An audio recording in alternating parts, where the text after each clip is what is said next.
It's been a long, long journey, but Ryunosuke's resolve shall shine through. Welcome everybody to what is probably the semi-final stream of the Great Ace Attorney 2 Resolve. Welcome back to the ManokAdobo stream, and I'm your host, a chicken with a Detective Pikachu hat on it. Yeah! Everybody. If you don't remember what happened last time I streamed the Great Ace Attorney 2, well, we just did what may be the last dance of deduction in the entire game, in the entire series. Could you imagine? What if they bring that into regular Ace Attorney, like Ace Attorney 7? They'd never. But what if? Oh, that'd be so good. And true to form, it may be the most dancey of all, because we finally found out what a dance of deduction is supposed to look like. Sholmes, Yujin, Mikotoba together again after 10 long years. Apparently, it's supposed to involve actual tap dancing. But more importantly, it involves Sholmes actually looking competent for once, and it makes you realize, oh, this is how it's supposed to go. Sholmes letting someone else finish his sentences and actually be the brains. But is it because he's not competent without a partner? Or is it because this time it's no time for games? That's what he says when you get something wrong playing as Yujin. It's just this time he's actually serious.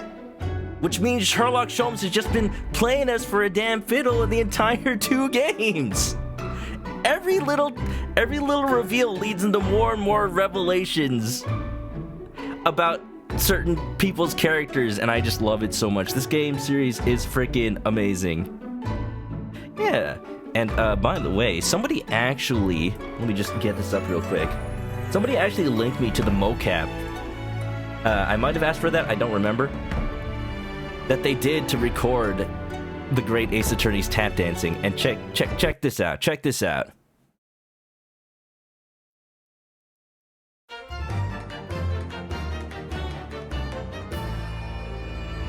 I did a little bit of research, and apparently Capcom contacted this all-female performance troupe called OSK or something. That's what I could discern from research. It's hard to look it up because it's all in Japanese. But this is one performer from the group. And not only did she do the mocap for the tap dancing, notice she's also recording? And then that's the moment where you realize, play some random song from the soundtrack, and you realize, here, this is not from the video, this is just from the soundtrack.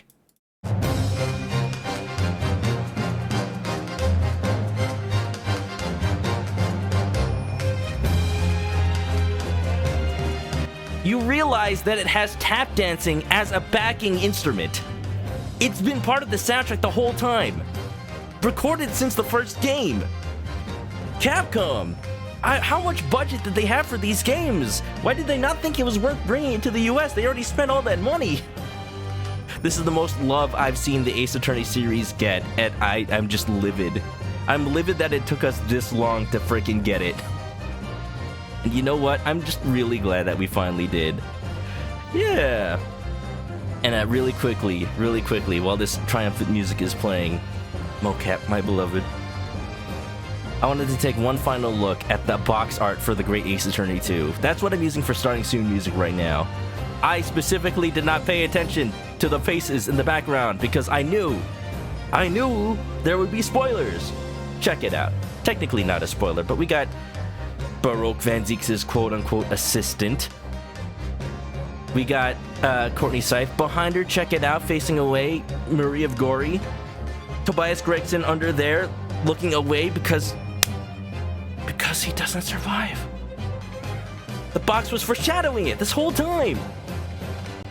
Just turning my attention more to the faces in the back. You see John Watson, big old red herring, turns out. I mean, he does play a part in this final trial, but turns out he plays a lot less of a part in the adventures of Sherlock Sholmes than we ever thought. Judge Jigoku behind my massive head. And right, take a look at the right. Who are those two next to Judge Jigoku? walking spoilers right there. Genshin Asogi and Clint Van Six, really? Really, they're just right there in the box. They're right there. That is why I did not. I just closed my eyes, pretend I do not see it that whole time. And of course, Lord Mail Strongheart right in the back. Our current presiding judge. You know, totally not pulling the strings behind the scene, acting like a puppet master that he looks like he is on this cover. Sure. Alright, okay, with that out of the way. I just love everything that's gone into this game so far, and I both fear, but also can't wait for it to end. Yeah. Actually, there wasn't much of a budget in Great Ace Attorney 2. You know what? You're right. There wasn't anime cutscenes. Huh. Okay, so maybe not budget, but creativity. Alright. Alright, I like it. I like it. Yeah. Watson, Genshin, and Clint have their eyes closed. Well, I think it's just because the art has them so far away, it's hard to really see their eyes be open. I don't know. I want a high resolution of that. Let's play the game. Yeah. Tip-a-tap, tap, tap, tap, tap, tap. So, yeah, right, as I mentioned, last time we did the last dance of deduction, and I just... It was everything I wanted and more. Like, it's no anti-gravity furniture, but it's pretty good. It's pretty good. This game overall just has the best deductions in the series. Let me just find which file I need to load, because we did that escapade last time. The last autosave is not actually the right save. Let me see. It should be from the 12th. This is the one. Interesting that it says Investigation Part 1, but I don't think it's that long. But let's see.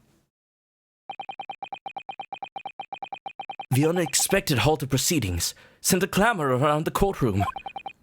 But outside the Bailey, where Londoners knew nothing of the secret trial within, it was a typical still night.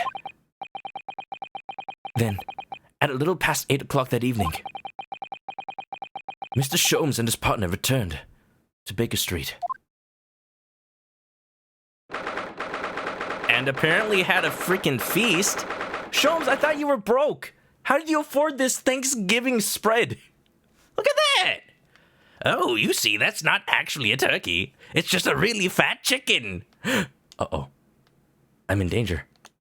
3rd November, 8:07 p.m. Sholmes' suite. Oh, they got pie and everything! Iris, did you buy this? How? We have returned, my dear fellows. Welcome back to prison. Thank you for your timely help. Think nothing of it. I believe you've had an even more wearing day than Mikoto and I know. Yeah, well, you know what? I'm not even going to be sarcastic about it. It's all thanks to you, Sholmes, Mikoto. If it wasn't for your guys' help, like, they didn't even have to barge in. Like, I think this may be my favorite variant of the Ace Attorney trope, where the detective, like, slams open the doors and brings the vital piece of evidence. But instead of the vital piece of evidence, it's a witness who was previously missing for 30 minutes? If that's not a sign that Male Strongheart is just rigging things behind the scenes, like, only 30 minutes to find somebody in the entirety of London? No. He had to have been sure that wasn't possible. Question is, why was Jigoku hiding? I wonder if we'll get a chance to ask him. I guess we'll ask him tomorrow, huh? Yeah. But instead of barging in, we just had a radio conversation through little tiny plushies pulling his ear off. It's adorable. You could say that. We were on the brink of defeat in court earlier. So, this prosecutor, Asogi, had you on the ropes, did he? And he's your best friend, you say? To shreds, you say? Well, he's not really the man I knew in Japan anymore. Cosmos changed. Has he changed, Ryunosuke, or are you now seeing him for the person he truly is? I have a feeling that's not entirely untrue. But also, maybe I think it's just the fact that he has a determined goal in his sight now, instead of before, where he's just coasting along, smelling the roses. He just, Naruhodo just happens to be caught on the wrong side of it. Oh, Mr. Naruhodo. I mean, it's incredible. To think that he'd even entertain the idea of acting as the Reaper's assassin. Well, nevertheless, you must introduce me to your assassin friend. I could take him on. 1-2, 1-2. After all, I've only ever met the young man as a corpse. That's a lie! That's a lie! Play the escapades. He met him once. And then he, ate steaks and then blamed it on him. When all this started, almost a year ago now. Friend. Radio-controlled plushies like Kate says. No, the plushies are like little walkie-talkies that somehow have enough signal to reach from London to France? In frickin' 19-oh-something? Iris Watson, that is frickin' impressive. Wilson Watson. Mr. Sholmes still hasn't told us the truth about what really happened back then. About the motivation for what he himself described as a great detective's lie. Now then, I must say, it's really quite a journey all the way to France. Yeah. It's at least 3 countries away. If I remember correctly, Sholmes was all the way in Dunkirk? While Ryunosuke was in London? That is impressive radio technology. Did Iris launch a satellite up into space, and it was really just a plush rabbit? Well, it is another country, Mr. Sholmes. So, what news of Judge Jigoku? Ah, she used the Eiffel Tower as a radio tower. Of course. Let me just cross-reference the date the Eiffel Tower was built. Yeah, completed 1889. It could have totally been built right in time to be Iris's radio tower. No.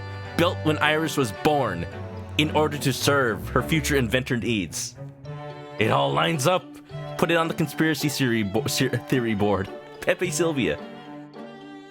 We took him to Scotland Yard. The investigating detectives there have a lot of questions for the man. Poor Professor Mikotoba. This must be quite a shock for him. Ah, yes. I picked this up at the telegraph office on our way home. But wait, did they get a chance to really talk to Jigoku? Or did they just take him in? Was it just a silent trip the whole way? Back from France? What is it? Surely you haven't forgotten already. I put upon you for the matter only yesterday. You put upon me, Sholmes. I had to fill out your telegram to Japan and foot the bill as well. Oops. Oh, you've had a reply already? They probably used Morse code? Well, I mean, I wasn't talking in Morse code into a bunny. Also, do you think that Ryunosuke even knows Morse code? Let alone, English Morse code? Also, was Morse code even invented by then? Morse code invented 1830s. Okay, it was invented. What was so urgent, though, Mr. Sholmes? Such matters can wait until later. I'm far too hungry for an involved conversation at present. Yeah, this dinner doesn't help. Well, that's good news, because supper is ready, everyone. Ah, and what a feast it is. If I were none the wiser, I'd think the trial were won already. Yeah, Iris, how did you have time to prepare all this? Roast beef, kippers, stew, steak and kidney pie, Yorkshire pudding. Oh, how does that all fit on the trunk? Oh my goodness, it looks so good. Tomorrow could be a very long day, so eat up. In that case, I think I'll seat myself just here. This place appears to be the only one set with a helping of pheasant as well. Pheasant, not turkey. Ooh, big bird. Just, Sholmes, make sure that you adjust the tablecloth right here. Opens the boxing glove compartment, punches him right into the couch again. Worth it. The last case of the first game had the music docs with Morse code. That's okay. Okay, well, sure. But you see, Ryunosuke did not understand the Morse code at the time, which means that he could not have been speaking Morse code now. Or, maybe he learned it in between then. I don't think it was Morse code. This here, now. Oh, sorry, Hurley, not there. Why ever not? Are we in set places this evening? Yes, you have to wear this hat that says you're the Mad Hatter, and then I say, change places. Yes, and that place is for Susie's daddy. You know what? He's been the star of the show. He deserves it. For me? That's right. I made it especially for you, Professor Mickey. Professor Mickey? Oh, I see. Well, that's terribly kind of you. Hot dog. Also, potentially Iris's dad, which... Conveniently, she was absent for that revelation. It's a shame, really. What do you mean? Well, for a brief moment, I believed it. That Susie and I were half-sisters, I mean. You knew? You heard?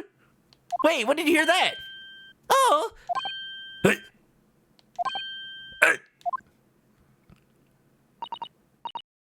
Iris, do you mean? Yes, I know now. I overheard yesterday. Secretly, I listened into the conversation you had after I tricked you all into thinking I'd left. About that. Wait, what do you mean you're not actually half-sisters? Wait, how? Wait, what? Mikotoba, spill the beans.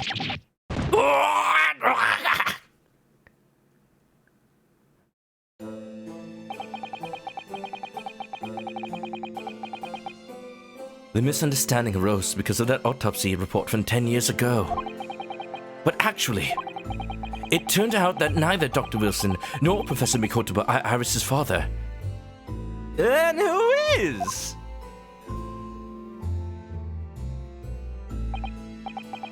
It's you, Naruhodo. You traveled back in time just to father Iris. What? Yes, we're adding time travel into the mix. You thought teleportation was the only sci-fi we could insert into this video game? Look it up, Mr. Naruhodo. This series gets spirit channeling next. Yes, about that, Iris. You know why. I know. You can't tell me at the moment. Oh, Iris.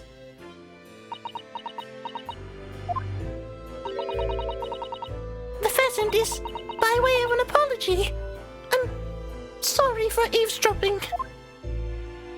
Oh, no, that's quite all right. Then why don't I get any apologetic pheasant? Because Sholmes, we couldn't afford the one that fed a family of 6. I'm sorry. We're literally buying all this food on a 10-year-old salary. So, just who is Iris' father? I suppose that's not something we'll be finding out today. Not until the screen fades to black and it asks me to save. So then, let us dine while our lousy pheasantless plates are still piping hot. I suppose it's not worth worrying about right now. Just leave the player hanging. A fine idea, Sholmes. It all looks absolutely delicious. I'm a little conflicted about Mikotoba's voice because it took, basically all of 2 games for us to get any voice line on Mikotoba's. I think it's a take that in the dance of deduction, and he just sounds very normal. I mean, in the dub at least. If I had known that's what he sounds like, I'd just voice him like this. A fine idea, Sholmes. It all looks absolutely delicious. My voice, basically. Eat as much as you like.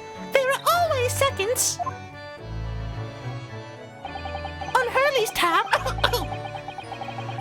This could be our last chance to ask questions before tomorrow's trial. About that telegram from Japan. And about Kazuma. I can't let this opportunity slip away. Oh? What? Look at him! Feet on the couch, Sholmes, for shame. For shame. We just say over quick because I don't know how many chances I'll get to present things right now. Apologetic pheasant. The best kind. Honestly. Alright, Iris. It may be a paltry offer, but I'll take it. Oh, look at the food. Yeah, Sholmes Angie. No pheasant for you. Roast beef, kippers, stew, steak and kidney pie. Yorkshire pudding. It all looks mouth-wateringly good. Indeed it does. And if it were accompanied by even a morsel of pheasant, it would be perfection. You're still on that? Of course he is. Oh, it really does look like a feast for celebrating a victory in court. I mean, if Iris had to have had this catered beforehand, probably she thought I'd win today. I'm glad you had a lot of faith in me, Iris, but you gave me that bunny for a reason. It is a lot of food. It's basically an entire Thanksgiving. But, you know, this is England, and we don't celebrate Thanksgiving here. Or indeed for drowning one's sorrows after defeat. I hope you weren't referring to that trial tomorrow, Mr. Sholmes. He's clearly still in the mourning over the pheasant at the moment. And I think this is all old. I know there's a accolade for looking at every one of Iris's little notes on the blackboard, but like, it hasn't changed in like a million chapters. I think it doesn't change anymore. Sholmesy? Sleepy Rom, welcome in. Mr. Sholmes, what are you doing? I'm sulking. Can't you see, Mr. Naruhodo?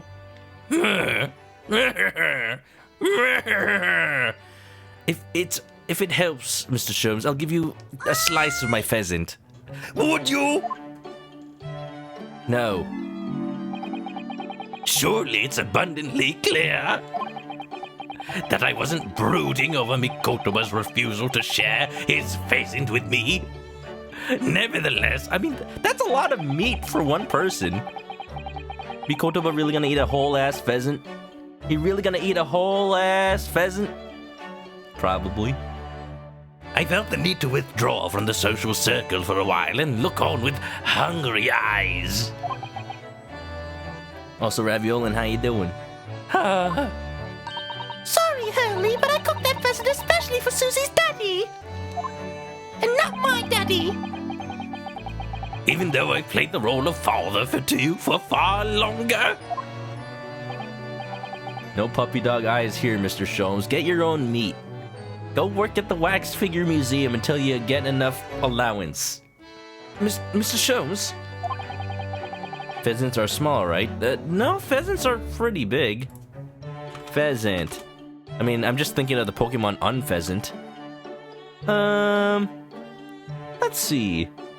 Well, I guess they're not huge, but they're at least as big as a chicken. I'm just going over by the size of the bird that is clearly on the table, and that thing is freaking huge. There's enough to go around. Could I discuss some things with you?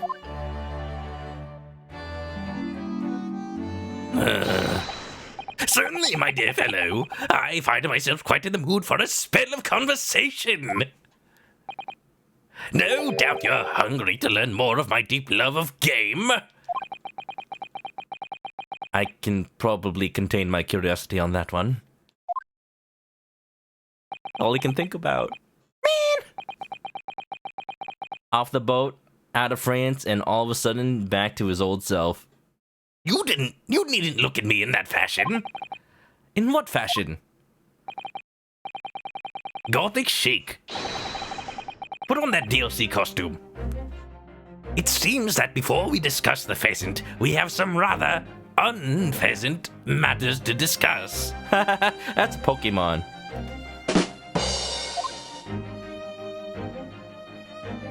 Ooh, ooh. We can talk to him. I think there are things we... Okay.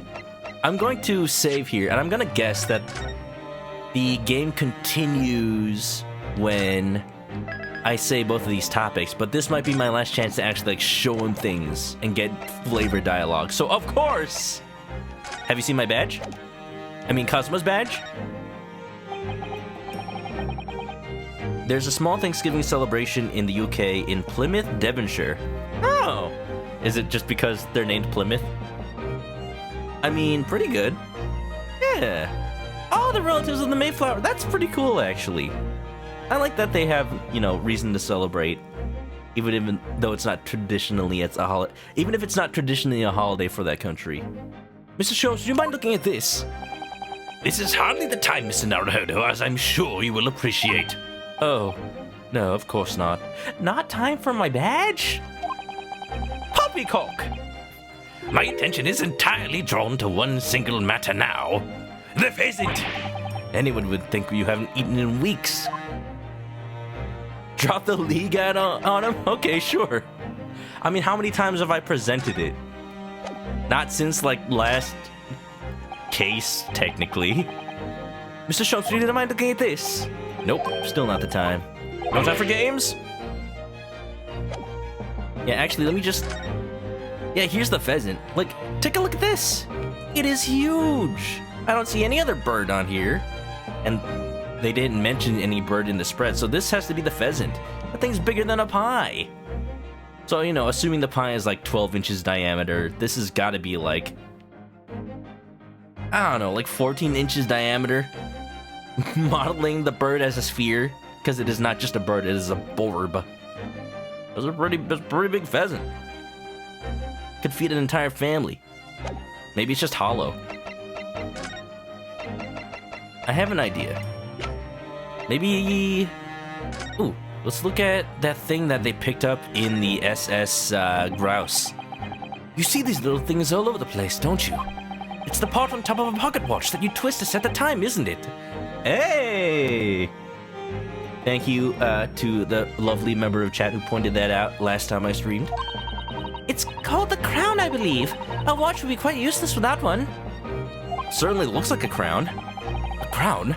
Like what sits on top of a monarch's head? Apparently not the monarch of Germany, according to Sholmes. That's a very grand name for such a tiny pot. But actually... Yes, Mr. Naruhodo? If this is a crown, I have a feeling I might have seen a monarch around here somewhere with a very bare head. If by monarch you mean pocket watch, then I'm quite sure you have. Let Ryunosuke be poetic, come on. I like it. It's very... This is probably the most detailed pocket watch part model I've ever seen in a video game. Name one game that has a more detailed crown. I'll wait. Yeah, I don't know where Iris got the pheasant, but it's definitely larger than the average one. Here's that evacuation drill. I wanted to look at this last time, but I couldn't really get a good beat on it. It only stayed on screen for like 5 seconds. Yeah. It's a peasant, not a pheasant. What? Is the peasant me? What? Evacuation drill notice, 31st October. Trick or treat. Following departure from the port of Dunkirk, all crew members are required to assemble on the main deck at 10 p.m. in order to review evacuation procedures. The drill will take 20 minutes. Crew to resume duties as soon as the drill is over. Now, this seems a little suspicious. It's almost as if this event might have been fabricated to get somebody out of their room at a certain time, maybe? So, 10 p.m., 20 minutes. Okay. Greatsword Karuma. Was this always in our inventory? The illustrious blade passed down through generations of the SOE clan. The prize sword's tip has a small piece missing, indicating that it was exactly the piece left inside Inspector Gregson's lunchbox. I'm gonna love today's VOD. Well, I hope so, Sprint. Welcome on in. Sprint, how was Tales of Arise? I saw you were playing that earlier. We have a nice little Thanksgiving spread, apparently. Have some pheasant. Sholmes can't have any. Karuma, the great blade. It's such a thing of beauty. I want to gaze on it for hours. Whoa. Woo! If I could whistle, I'd be whistling right now. The tip of the great sword. Broken. It's such a shame. It's been so meticulously cared for over the years. I can almost hear Karuma's sobs.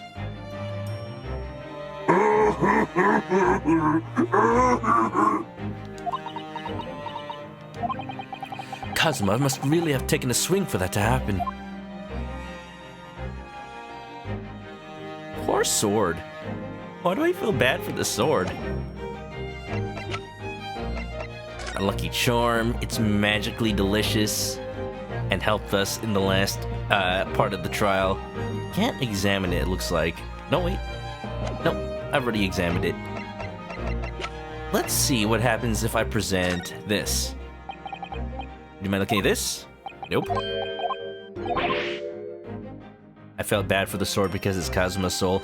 I guess I felt bad for the sword because it's the last remaining piece of Kazuma's past, besides the badge. And it really feels like he's left behind his identity, you know? Shouldn't I have something else? Wasn't I, like, just given something?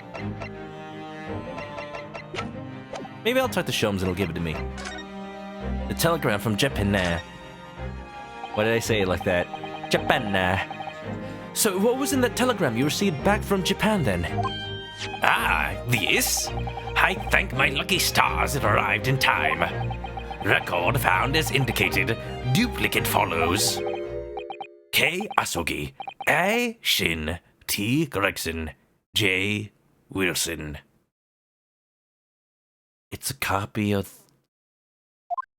the tape. What? Those 4 names! We've come across that exact same list before! Can't finish the series without addressing that.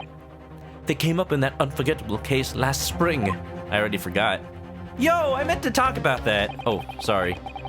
F in the chat for, Mr. Pawn Shop owner. What appeared to be a simple case of aggravated murder turned out to be masking monumental intrigue. A plot that involved the sale of British governmental secrets to foreign states. In exposing the means by which those secrets were being leaked, we deciphered a fragment of the message.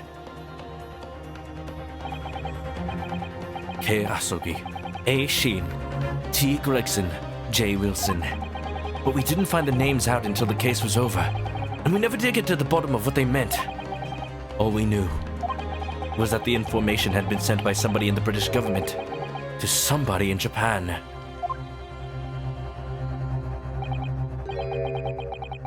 From... I'm gonna take a wild guess. Just right here, right now. Clip it if you want. I'm gonna say from Lord Male Strongheart to Judge Jigoku. So why are the names coming up again now? Yes! Where did the sender of your telegram discover them, Mr. Sholmes? I have here the message I had wired yesterday. Allow me to read it to you. Ahem. Dear Anonymous. Wait, this is different.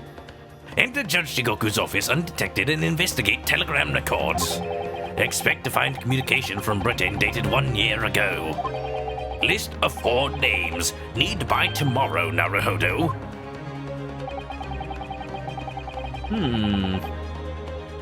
I sent it to a detective I know who specializes in clandestine missions of this nature. You asked Inspector Hosonaga, why are they using the picture with him in the beach outfit? Come on! He's good at his job. Maybe you shouldn't undermine his seriousness. Also, he should probably go to a doctor for that cough. Just saying. Just saying. He never took it off. At least use the picture from, like, the last game. They're not even using actual pictures. That's just how they remember him in their mind. You asked Inspector Hosonaga to undertake such an onerous task for you. Also, Princess, stream was good. Aw. I hope your dogs are okay. And, yeah, good to hear you're doing okay. In my name? Yeah, what was with the Naruhodo? I wonder what guise he opted for this time. My dear fellows, it was a matter of great urgency, you understand. Anyway, the list of names was found in Seishiro's office, as Sholmes predicted. But why there? So you mean that mysterious collection of names that was sent from Britain to Japan was... It was sent to Judge Jigoku! He was the intended recipient! Half of my prediction is correct! I don't believe it. But that doesn't answer the question of what the list of names actually signifies. Well, judging by 2 names we already know. I mean, well, even 3 names we already know. A list of assassins for the Reaper organization? I guess just a list of people involved. So that means in the very first case, Giselle Brett was offing another member of the Reaper. Really? Really? I think we might have known that already, but really?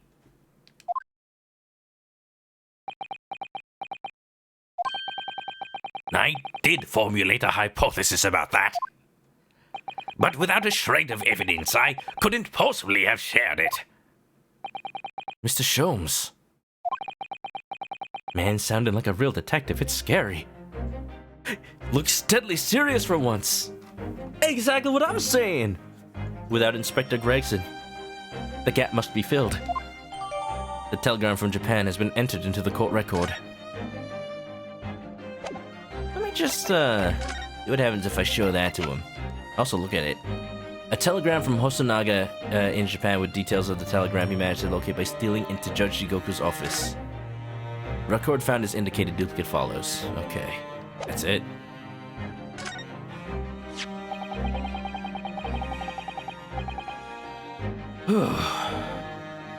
Giselle would stab you in the back, and then also get stabbed in the back. You know, it's just karma. Or should I say, karuma. There was no room for doubt with your instructions in this telegram, Mr. Sholmes. You were very clear that it was Judge Jigoku's office that should be searched, so... You obviously knew that's where the list of names would be found. K. Asoki, A. Shin, T. Gregson, G. Wilson, J. Wilson. But we only learned of those 4 names just over 6 months ago now. And only because they appeared as part of the top secret government communications that were leaked. That's true, yes. But at the time, you were unaware of the background. You see, those 4 names were wired to Japan. Around 6 months before that. Approximately this time last year, in fact, when you were both still in Japan. Now, hold on. How long did the ride on the SS Borea take? Would it have been just before we left? Would it have been around the time of the first trial? It really would be hypocrisy on my part to reprove others for intercepting state secrets. 60 days? Okay, that's 2 months. And then, okay, that doesn't account for everything, but... Wow! For once forgetting something that wasn't 10 years ago, SL6, DL6, whatever, just a year ago, but still all the more... I still get the same chills as if they said 10 years ago. Because after all, we already did get 10 years ago, the professor case. I'm perpetually eavesdropping on communications between the British and Japanese governments. Oh, okay. Okay, Mr. International Secret Spy over here. James Bond before James Bond. Turns out Sherlock Holmes was the first 007. What? You're perpetually... doing what? How? Using those tiny bunnies? Never mind the details, but you should know. No secret is safe from Sherlock Holmes when he has designs on knowing it. I'm scared.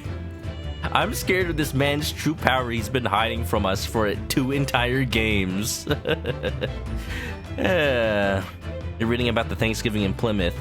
They have a New World feast, turkey, pumpkin, corn, marshmallows. Marshmallows? That doesn't sound very, Thanksgiving to me. Just kidding, marshmallows are from the mallow plants native to Egypt. I mean, they could import them. Can you believe that Hosonaga trusts Ryunosuke so much that he broke into the Minister of Foreign Affairs office and looked through classified documents just because he thought Ryunosuke asked him to? Yeah? Had to be under Naruhodo's name, not Sholmes's. Like, what secrets could have been found by anyone else? No. Naruhodo, he knows the deets. He's been here. Oh my, Mr. Sholmes! What a fabulous line! For once, deserving of every word of praise. Sholmesy boy! Come through for us, baby! Now, 1 month after that list of 4 names was wired to the recipient, Jigoku, in Japan, Dr. John H. Wilson was murdered. So here we go. We got official timeline. 1 month after that list of 4 names. So the first case of the first game takes place approximately 11 months before this current timeline in the game right now. Approximately. So, 1 year plus a month. Dr. John H. Wilson was murdered.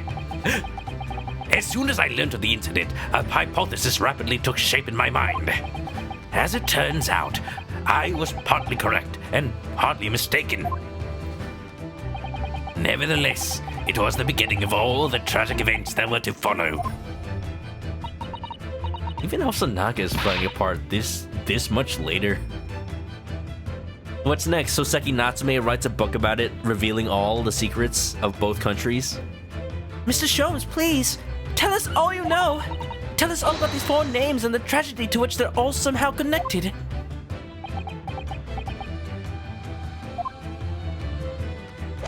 Oh, additional dialogue, maybe? Maybe not yet?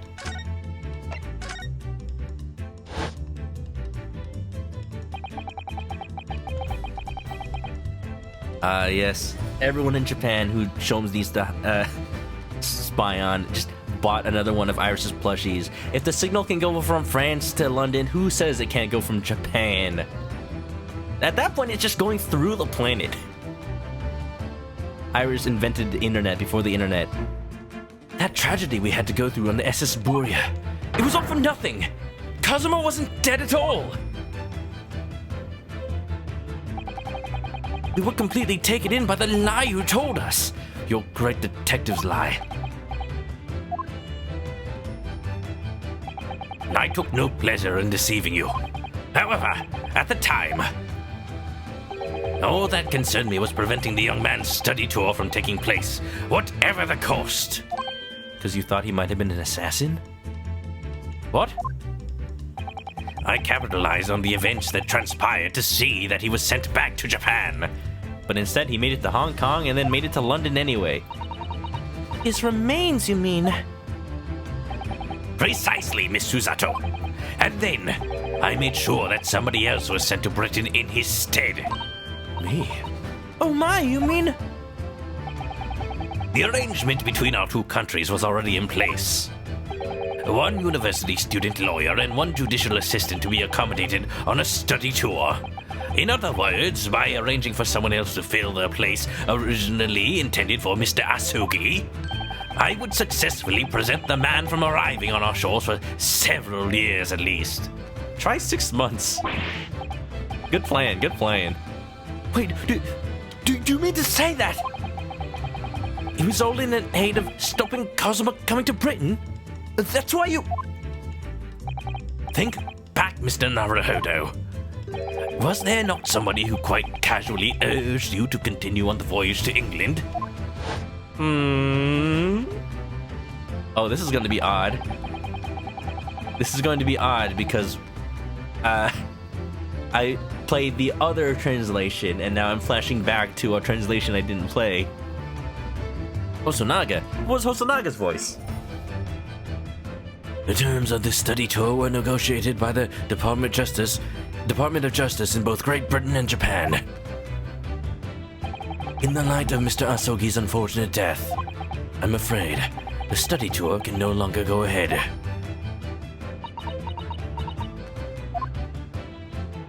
Casually, huh? My dear fellows, the majority of problems have an extremely simple solution, you know. All you require is 1 lawyer, and the study tour can continue, surely. There's no one else with the necessary qualifications, Mr. Sholmes. We know of no other lawyer. Well, Susato, just give it a couple of months. You can be the lawyer. You can be Ryutaro Naruhodo. The voyage to London still promises a good month of time. Ample opportunity, I would say, to find yourselves another suitable lawyer. Provided they're on this boat, of course. You know, I'm gonna say a prediction out loud that I was hoping for in the beginning of playing this game, but probably isn't going to happen at this point. I was hoping that, like, they'd pull a bridge to turnabout from Ace Attorney 3 and put Naruhodo Ryunosuke out of commission for the duration of, like, a part of the trial. And then Susato would have to don her Ryutaro outfit one more time in order to take his place. And that would have been so cool. I'm sad that we didn't get a reprisal of that disguise.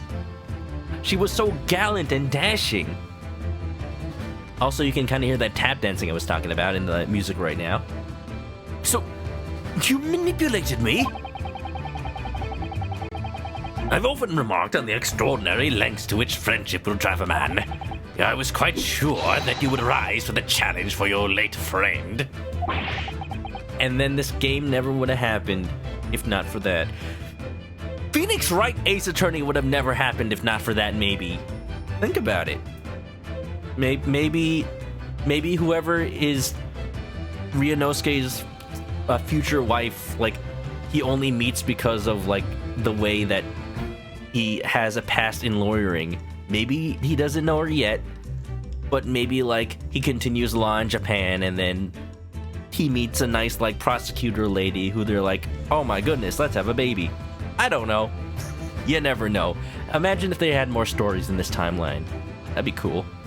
Croissant says something. It's November 3 now. The first game's trial was November 19th. It's about a month. About a month. But yeah, the wildest year of their lives for sure. I don't believe it.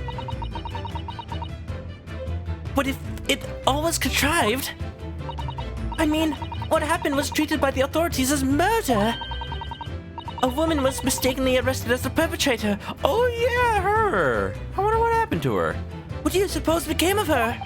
Naturally, I didn't allow the misapprehension to have any serious repercussions. I subsequently explained everything and assisted the unfortunate soul in finding the foreign refuge she sought. Wow, it's a good thing she was already running from her country. I seem to remember Miss Susato and I had some rather strong words for her. Oops. Shimata.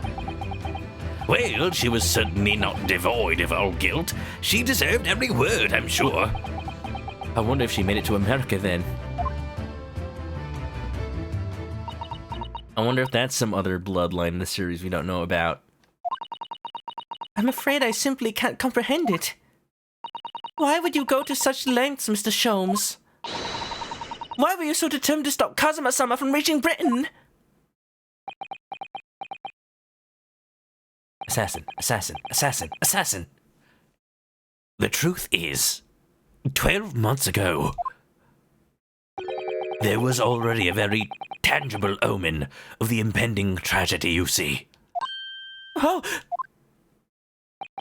An omen that, at this very moment in time, is close at hand. An omen of all these tragic events that already existed a year ago is close at hand? We need to find out exactly what Mr. Sholmes knows.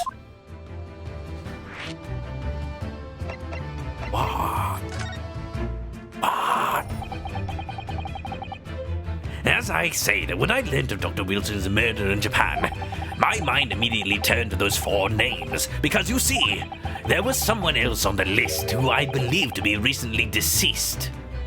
Giselle Brett? Wait, no, wait. You talking about the list now? Okay. What? Or, John Wilson? Wait, no, what, who? Yeah, okay, Giselle Brett, yes. Shin, as it was transcribed in Japanese script. In actual fact, Miss Assassin. guess Ashin? Asa's not a kanji. What do you mean in Japanese script? In katakana, I guess. That was a familiar name to me. She was a professional killer, well known among London's unsavory classes. Oh, I see. Sleepy Rom, you are right. One of Holmes's most famous quotes has been in Ace Attorney since the beginning. Once you rule out the impossible, whatever remains, however improbable, must be the truth. And I definitely recognized it since way back when. You know, partially thanks to Jimmy Neutron. Jimmy Neutron Boy Genius. Because of the whole episode where he like dresses up as Sherlock Holmes. But hey, you know, maybe more people would know about Sherlock Holmes if the Arthur Conan Doyle estate let it all become public domain, huh? But she had completely vanished from existence several months before Wilson's murder. You thought I was gonna say it because I read the books. No, I haven't. I should if I was to be more cultured. Yeah, I unlocked a memory for you. Oh yeah? What about the episode of Jimmy Neutron where they made the pants alive? That's the pilot episode. Everyone knows that one. What about the episode with Macbeth?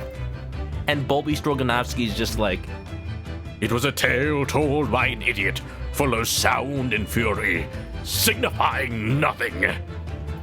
Voiced by the same voice actor as Samurai Jack, Phil Lamar. Of course. So I came to the logical conclusion that she had herself been killed. Endless pie. You know, why isn't Hugh Neutron in this Nick Smash Brothers? They said there's gonna be DLC. I assume they're gonna add a Jimmy Neutron character, a Fairly Odd Parents character, and My Life as a Teenage Robot character. Because those are the three, like, big Nickelodeon properties that I thought for sure would be in a crossover game, and yet they're not? Huh. Lulu Payne, welcome on in. Welcome to Herlock Sholmes' Pretty Boy Anime Man. Enjoy him while he's on screen. How you doing? And accordingly, I became fearful for the lives of the remaining 2 persons on the list. Okay, so you thought they were all victims, or at least they were a part of a hit list. But in fact, they were actually the hitmen. Kei Asugi and T. Gregson. Tobias. Owing to our proximity, I decided to take measures to protect Gregson myself. But I determined it would be safest if young Asugi were to stay away from Britain. So that's why you went to such lengths to prevent his study tour from going ahead. Exactly. While I'm doing Sholmes in a more serious tone, I'm kind of trying to do just straight up Professor Herschel Layton. That reminds me of a puzzle. Luke, my boy, a true gentleman answers all in his path. And there we have the answer. So you already know who Kazuma-sama was, Mr. Sholmes. So the escapade is canon? Oh my goodness. Or just this, I guess. Oh, yes. Sholmes and I have exchanged correspondence for years. Right under Suzato's nose. Doing good, enemy? I'm doing pretty great. Work's been, chugging along. I've just been enjoying the games I'm playing while I still can. I've mentioned it before, but we're probably finishing this game tomorrow. I have no idea how much of this segment is left, but if it eats into the trial, we'll probably do a couple of cross-examinations. Just get a head start. And if we have a short stream tomorrow, so be it. Because I actually have to be somewhere like early Wednesday, so it works out. I'd recounted many tales about Asugi to him in my letters, and the news of Dr. Wilson's death, of course. But it's okay, Iris. He's not your dad. So, Dr. Wilson is dead then? I didn't know. Oh, that's right. Iris. I know he wasn't my daddy, but still. That's very sad. It's definitely a name that you felt a connection with for most of your life at this point. I'm so sorry, Iris. We knew the significance of the name, obviously, but we just couldn't bring ourselves to tell you. No. He was scouting out Kazuma's room in the escapade. Yeah, it wasn't just like a place to hide meat. No. He was trying to check it out on purpose. Maybe the fact that he looked in the closet suspecting somebody was there was entirely because he was hoping that he had brought a stowaway to do this exact ploy that he ended up pulling off. Replace Kazuma with Ryunosuke so that Kazuma will be quote-unquote safe. If only Sholmes knew. A place to hide meat. Yeah, go watch The Escapade. Apparently, Herlock Sholmes stole like 3 steaks from the from the ship's kitchen, and then ate them, and then hid the evidence in Kazuma's room to make it look like Kazuma was the one who stole them. It's totally a Sholmes move, but now you realize that was just a cover. It's just an excuse for him to have been there when all along he was scouting out Kazuma's room. The layers to this man. What you just told us, Mr. Sholmes, doesn't completely tie in with the facts. There's one big hole in your hypothesis. A big hole, Mr. Naruhodo? Big hole. Ah, yes. You mean about assassination, I presume? Oh, of course. Oh, and you're thinking maybe ManokAdobo tipped Sholmes off to Naruhodo being a stowaway? Yeah, if it reached him by then totally. Then Sholmes would have reason to check the wardrobe. Oh, this is all crazy. How much would they have planned this ahead of time? I guess they had to have planned it all ahead of time. This really is just 2 games, 1 game split into 2. My goodness. Exactly. She wasn't killed, was she? She was in Japan, posing as a visiting student under the assumed name of Giselle Brett. Well, about that, Ryunosuke. I'm glad you're keeping up, my dear fellow, but I only became aware of that fact 2 days ago in the foyer of the Great Waterloo Hotel. Oh, wait, yeah. Then why were you worried about assassination, like, before? And upon hearing that startling revelation, the hypothesis that I'd formed surrounding those 4 names was completely turned topsy. What? Topsy? Turvy, in fact. Topsy hypothesis. Say that 5 times fast. Topsy hypothesis, topsy hypothesis, topsy hypothesis. Sholmes, 1 part noodle brain, 1 part genius. All parts Sherlock. What do you mean when you say your hypothesis was turned topsy, Mr. Sholmes? I had believed all 4 names on the list were names of victims. However, I was mistaken. Very much so. Assassin was a killer. I mean, so was Toby? Maybe? So this telegram is a list of both victims and killers, is it? Indeed. And it would seem that Miss Sheen Miss Sheen just sounds wrong. was dispatched from Britain with the sole intention of dispatching Dr. Wilson. Her visiting student status being merely a front. Ah! Kazuma sensed me doing a tongue twister. All the way from his office. Like, smug tongue twister senses tingling. What's it? Filial piety? Piety? Which would, of course, explain why no motive could be determined for her actions. So the real reason Dr. Wilson was killed by assassin is because he was the target of an assassination? And forearmed with that knowledge, fresh consideration of this telegram puts the list in a very different perspective. Miss Weiner, thanks for the alert. Hope you're doing good. What do you mean? Well, does it not strike you? There is another among the 4. Among them? Who subsequently became a visiting student. Kazuma. Wait, you mean? But of course, a name you know only too well. You mean? Kazuma? Oh! He did say in court earlier today.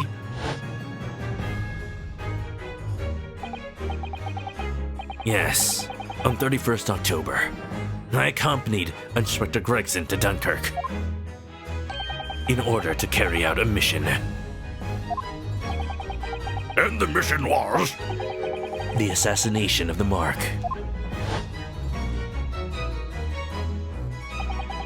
Young Mr. Asugi accepted that mission a year ago now. You're telling me Jigoku was to be killed? Oh, was to be killed a year ago? But then Jigoku and Kazuma were both in Japan at the time. Jigoku was in danger this whole time. Surely not. In conclusion, this document is a contract of sorts. An international agreement, one might say, detailing an assassin exchange. Foreign exchange programs for assassins now? What is this, some kind of murderer school? An assassin exchange? Sounds like the plot to some kind of quirky isekai anime. How could Kazuma possibly have gotten involved in something like that? My goodness, what the? You can't trade assassins like sports players? Oh yeah? Just increase his salary. Pay him in pounds instead of yen. I don't know what the exchange rate in this year of 1900-something. Let's assume that we have two parties, each wishing to dispose of a distinct individual. Those two parties then make a contract to swap their respective assassination targets. But why? Wait, what? So the idea was to have Giselle assassinate John Wilson. Oh! Okay. So only now was Kazuma given the contract to kill Jigoku. But according to this telegram, Kazuma was given the order to kill Tobias Gregson. That's why he had to come all the way to Britain. Okay. But then what's this whole thing about trying to defend Ryunosuke in court and making sure he doesn't get convicted of Wilson's murder? Why do an assassin exchange when you can just hire an assassin in your country? Because this is anime and we follow anime rules.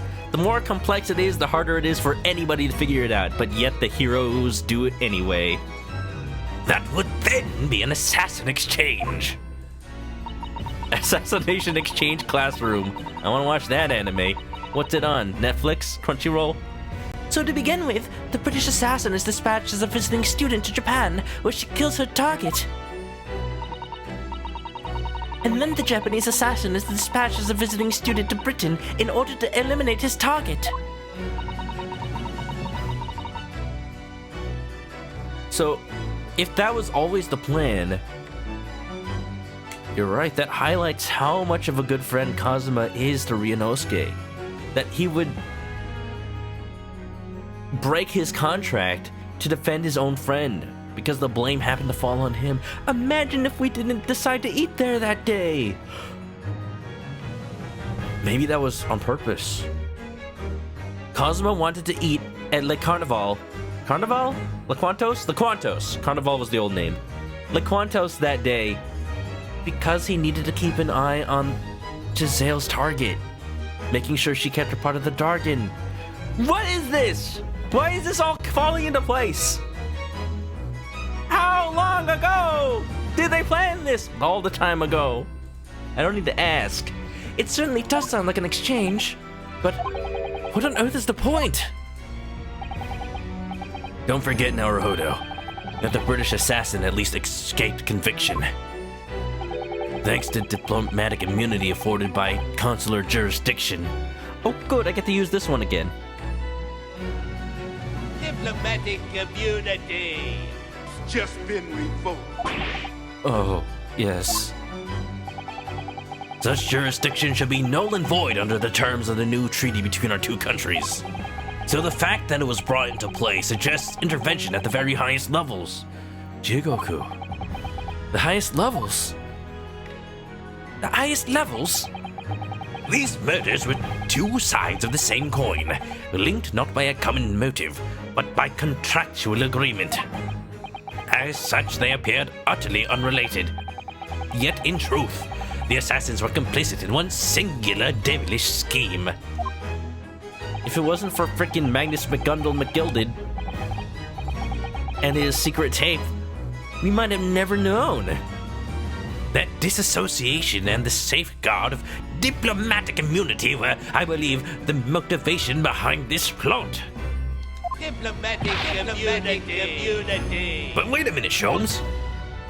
If this telegram really is describing the exchange of assassins as you're suggesting, it would mean that the Japanese killer's target was never Seishiro Jigoku at all. That's what I thought. It was always Tobias?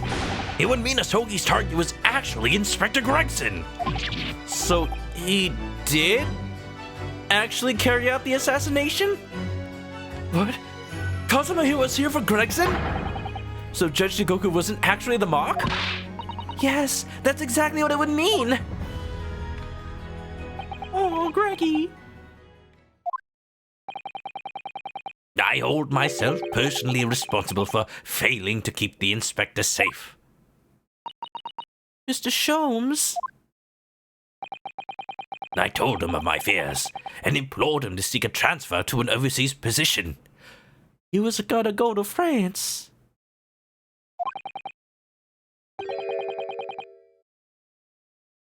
Obviously with the young pickpocket in tow. Yes, Gina.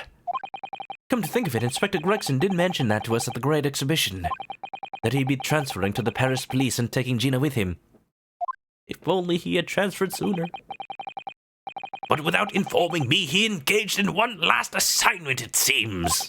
And sadly, it turned out to be his very last. Sholmes, are you okay? I just need a moment. He was my friend, Naruhodo. I tried to protect him all this time. This is too much to take in.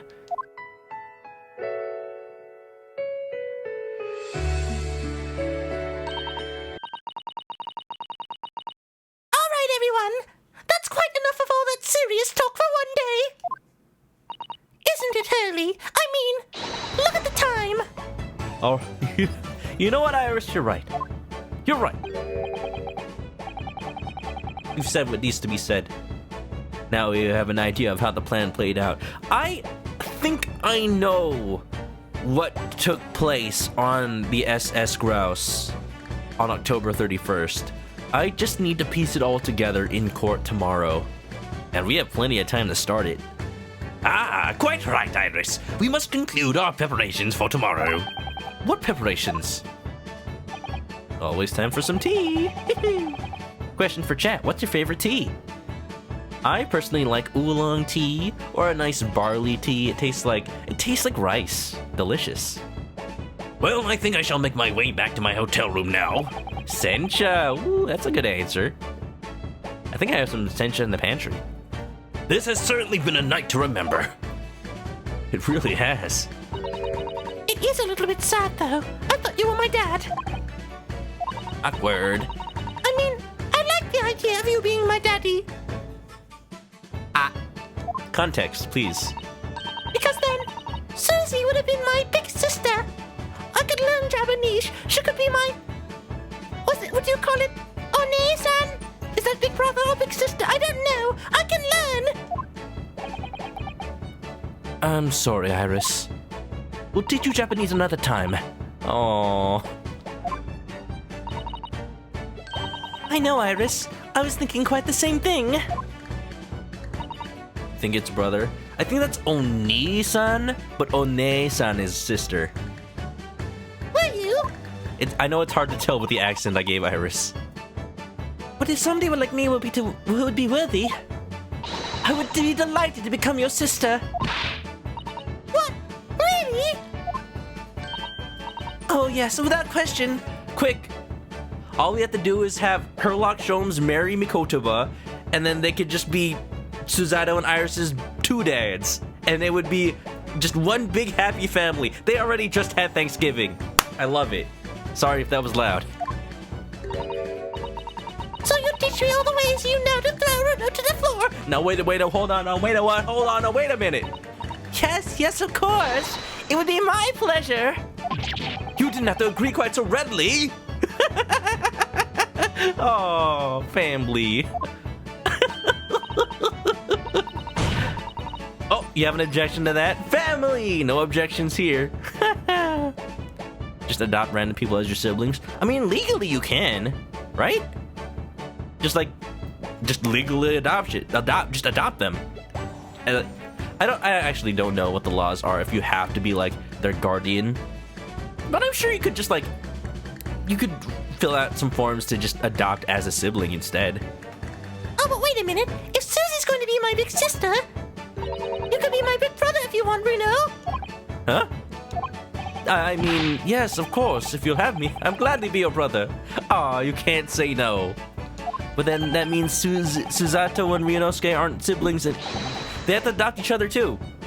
Well done, Iris. We must always be mindful of feelings. I've raised you so well.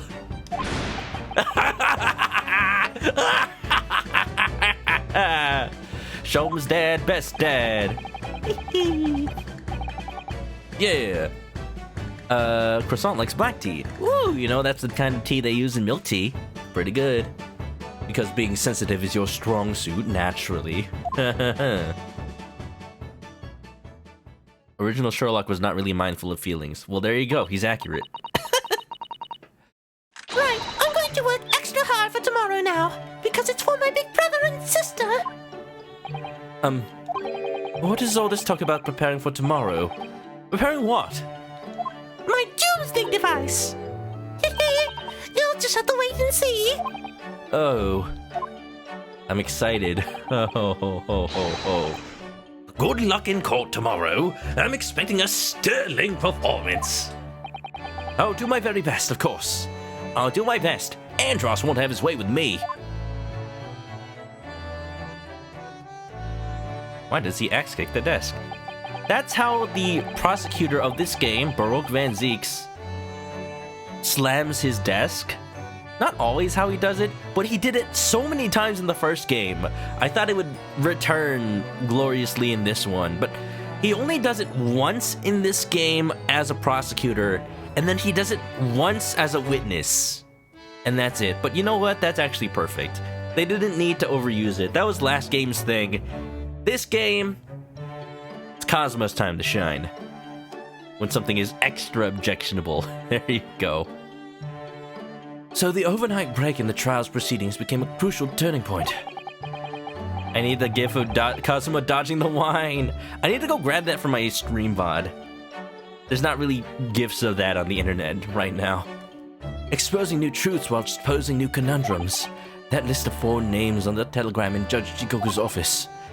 And the extraordinary assassination plot in which my best friend had somehow become involved. More like was always involved and you never knew it. I felt as though I had been plunged into an even greater darkness all of a sudden. But at the same time, I felt sure I would see the light again soon. Oh, family. Because I was lucky to have enough. A nakama. The most wonderful family in the world, standing steadfastly behind me. You sure do, Naruhodo. You sure do. Oh, ho, ho, ho. Oh,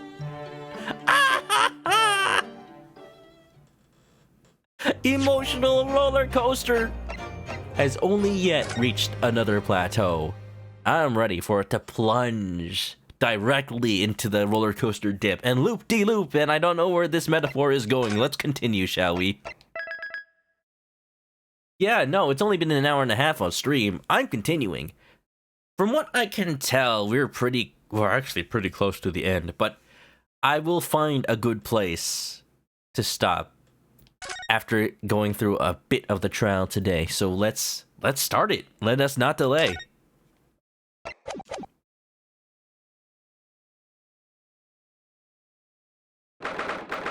anyone can remind me of which case Kazuma dodges the one, I guess it would be case 3, right? Because, you know, case 4 is this entire trial. So case 3 would be the last time Baroque was actually the prosecutor, but with Kazuma at his side. 4th November, 9:30 a.m., the Old Bailey courtroom. You think Ryunosuke doesn't have family in Japan? Quite possibly. I wonder what might have happened to them. Yeah. If you're going to sleep, have a good night. Thanks for coming on by. Before we begin today, I have a brief announcement. Does anybody have a change of pants? Because I think I need new pants. The trial... We just started the trial today, Strongheart.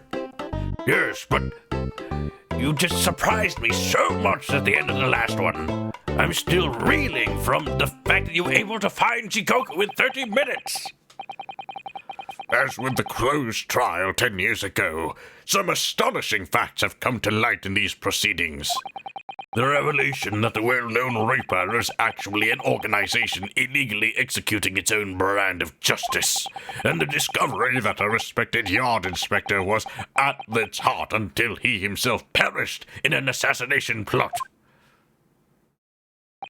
Well, I say to all members of the judiciary here present on this occasion, that we will stop at nothing to uncover the whole truth behind these disturbing findings. See, in a normal court, they tell you to all rise for the judge. But in this court, the judge rises for you. Is it Soviet Russia? No, it's just 1900s Britain. Raviolin, welcome on in. Thank you for the 3 bits. How you doing? Nice pants. Counsels, you will undertake this trial with the resolve to pursue the truth to the bitter end. Resolve. Yes. That is my intention and also the name of this game.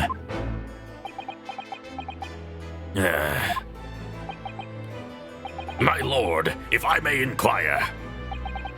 The defendant may speak. On what grounds is Kazuma Asugi permitted to continue in his role as prosecutor? We literally could not find anyone else. He has admitted to colluding with the victim in a plot to assassinate an innocent man. He shouldn't be enjoying the privilege of freedom, let alone be leading the prosecution. It's okay, Van Zeeks. We get a convicted murderer prosecutor in like Ace Attorney 5, and then it turns out he didn't actually kill anybody. Maybe? I don't remember. Ace Attorney 5 is a big blur to me.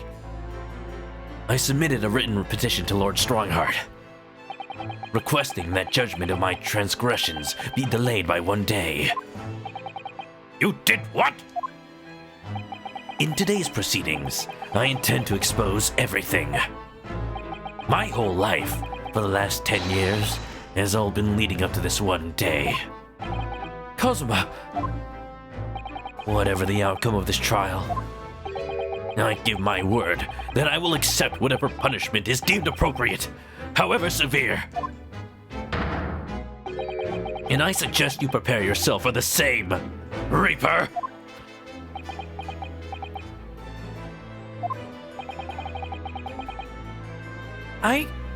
I cannot tell how serious he's being.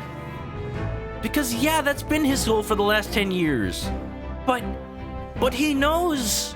He should know at this point that Van Zeeks isn't the Reaper. I can only see this being he receives his requests anonymously, and he just really wants to prove that Van Zeeks is the Reaper that's been giving him his orders.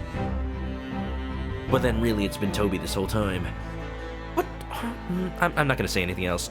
We don't know enough. Kazuma is bristling with hostility today. I get the distinct impression we're heading into a very dangerous territory. Is that really even Kazuma-sama standing before us? As an extreme exception to normal practices, I have granted this prosecutor's request. The defense finds this acceptable, I presume? Yes, my lord. In that case, In the name of Her Majesty the Queen, I hereby declare this court to be in session again. We resume the closed hearing of Baroque Van Zix. The defense is ready, my lord. The prosecution is more than ready. Very well, then. This preamble has taken long enough. Prosecutor Asuki, begin! As you wish, my lord.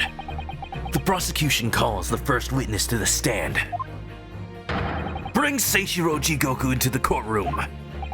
At last, then, we've reached the final battle. He's putting literally everything on the line now in order to get to the truth. And I expect nothing less from him. Kazuma to the bitter end. Naruhodo's best friend. And always on the side of justice. I don't want to do this. What'll happen to him after this trial? No matter what happens, he's gonna go to jail. Potentially executed. No! I can't let him die again! Come on, Ryunosuke. It's time for that steely resolve. Because this is going to test it to the limit. Nice hat, thank you. It's not a unicorn horn, it's got 2 ears. It's Detective Pikachu. How you doing, Origination? How was Resident Evil 8? We actually shouted you out earlier because somebody was talking about wanting to watch somebody play a Scooby-Doo game for Halloween, and I just happened to know the man. Hope you're well. Witness, state your name and occupation for the court. So, it was you who issued this, was it? Your subpoena. I did what was necessary. Well, look what a young man has become. I didn't think I'd see the day when you take that note home with me, I must say. The witness will ensure his responses are pertinent to the questions asked. My name is Seishiro Jigoku, the Supreme Court judge from the Empire of Japan. 16 years ago, this man came to London as a visiting student. 6 years later, he returned to Japan. As well as presiding over the Supreme Court, he is also currently Japan's Minister of Foreign Affairs. I am, of course, fully aware of Mr. Jigoku and his preeminent roles. I invited him personally to the International Forensic Science Symposium as a representative of his country. I hear he also played a key role in the conclusion of the Anglo-Japanese Treaty of Friendship and Navigation. And I think that's the treaty that had a very important bearing on the results of Giselle Brett's trial.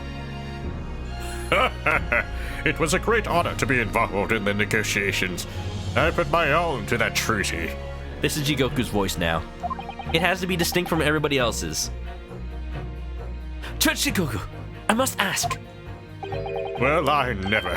Fancy the young murdering student turning up here of all places. I'm not a murderer! You acquitted me yourself. This is not the time to joke. This is all on record, I think. And now I'm a practicing defense lawyer. Thank you very much. Yes, and full of self-importance like your friend across the courtroom, I see. Rue. Look, we elect Jigoku here. His beard acquits him of all guilt. You came here to London by invitation to the International Forensic Science Symposium. But then, without informing anyone of your plans, you took flight to France. Took flight? I'd have to object to that turn of phrase. It was clearly on a boat. Then explain yourself. What exactly were the circumstances? Well, I was somewhat expecting this, and I'm sorry to say. I decline to comment. Sir, you cannot plead the Fifth. This is England. There is no Fifth Amendment. Or Constitution. Maybe there's a Constitution, I don't know. What? Leaving the country prematurely when I was an invited guest may be questionable etiquette, but my decision is unrelated to this case. I can't be bound to testify. Oh, he's got us there. There's nothing illegal about traveling. Unrelated, you say? Well, dang, I guess you can go now. I appreciate that a respected police inspector has been killed, for which I offer my condolences. However, being an alien, I'd obviously never met the man, nor do I know the first thing about him. Now, if you'll excuse me, I'll head on back to my UFO and fly off into space. Not that kind of alien. As such, I'm in no position to testify. It's as simple as that. So you would run from all this? I beg your pardon? This case is more far-reaching than the murder of Inspector Gregson. You could say that again. It has ties to another murder, a case that was tried in Japan almost a year ago now. And pretty much the actual reason you're here, Jigoku. A year ago in Japan. The murder of Dr. John H. Wilson, you mean? That's right! And you, Judge Jigoku, are at the heart of both cases. The defense has evidence to prove it. Well, Ryunosuke, I see from the look in your eyes that you're resolved to carry this through to the very end, too. Let me stare into your eyes a bit longer. What? Oh, they staring. You know they are. Let's see your evidence, then. What proof do you have that Seishiro Jigoku is involved in this case? Oh, don't you know? The telegram. Because it was sent to Judge Jigoku's office. Okay, here's the thing that's kind of questionable. When Kazuma says this case, does he mean specifically the murder of Inspector Gregson? Or this whole thing we've been talking about with like freaking 16 years ago, 10 years ago? I'm just gonna say telegram from Japan because I think it's the only thing that even mentions Jigoku besides this evacuation drill. Take that! This is a telegram detailing a communication sent between Britain and Japan approximately 1 year ago. The communication contained 4 names: K. Asogi, A. Shin, T. Gregson, and J. Wilson. Hold it! You little... Whoa! Where did you get that? Not so smiley are we now, Mr. Jigoku. Sorry, did we touch a nerve? Man's attitudes went topsy-turvy instantly. In Tokyo, from your office, Judge Jigoku. Wait, did I know they were from Tokyo? That's cool. What? How on earth did you... We need that gift too. Just slamming the witness stand. That's gotta hurt. That's not even like a table. That's just like a banner. Jixeri, welcome on in. Elementary school, dear Wilson. Wilson's dead. Sad to say. What's this all about? Why is my name on that list? Oh, do you not know? This list of 4 names follows a certain pattern. T. Gregson and J. Wilson are the names of victims. K. Asogi and A. Shin are the names of assassins. No. Well, I mean, Iris Wilson's not dead, that's true. But she's not even a Wilson, as we have now found out.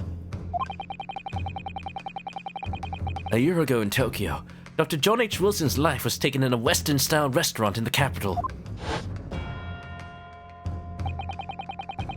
The culprit was found to be a visiting student who went by the name of Giselle Brett. But her real name was Assassin, a professional killer sent on a mission to kill him from Great Britain. A. Shade and her victim, J. Wilson. And the murder that just took place here in London was the counterpart to that crime. An assassin sent from Japan, also a visiting student, Kazuma Asogi, whose victim was the British police inspector, Tobias Gregson. K. Asogi and T. Gregson. One assassin from each country to kill a target residing in the other.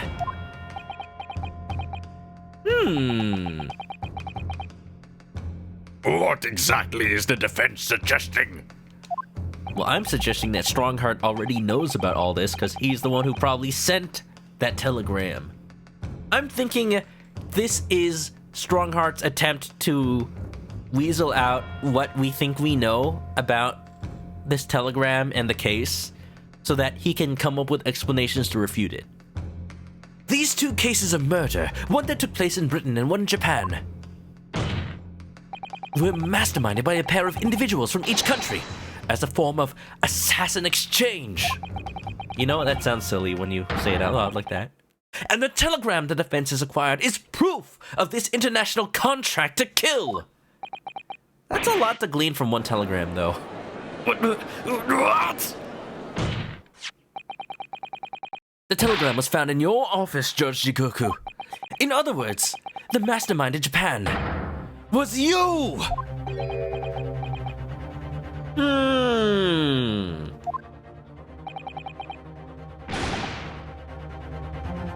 Judge Jigoku, what's this all about?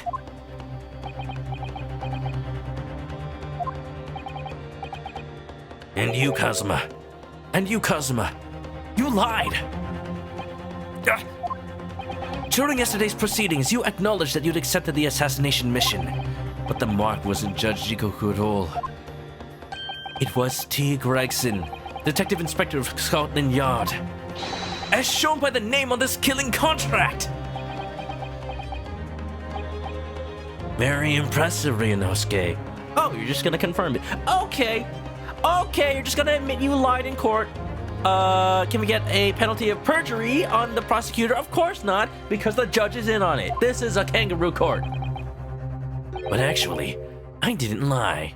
What do you mean? The name of the target I was ordered to kill never passed my lips yesterday. He did just say the mark. Now I have to prove it. The idea that Seishiro Jigoku was the mark came entirely from you. Well, then I rescind that statement. Strike it from the record, please.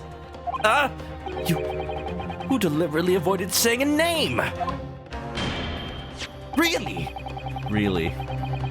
Yeah, Jixer, we already talked about how Asashin's name differed in the fan translation. Yeah, it's interesting how they took a different approach. Either way, it's just a hard name to translate, to transliterate, to localize. I don't really like any of the localizations that have been chosen, fan or otherwise. The defense claims these four names indicate some sort of international assassin exchange. Lies of omission don't count as perjury. Gosh dang it. I'm sure I speak for all present when I say that the very idea seems utterly absurd. Well, Mr. Jigoku, what do you have to say for yourself? At this point, I feel like it's literally me against everybody else in this room except for Susato. His silence only goes to prove his guilt! There's another very important point that this new development brings to light. There's now a distinct possibility that the scene of Inspector Gregson's actual murder was in the witness's cabin aboard the SS Grouse. Judge Jigoku, you have to testify now. To refuse would put you in contempt of court.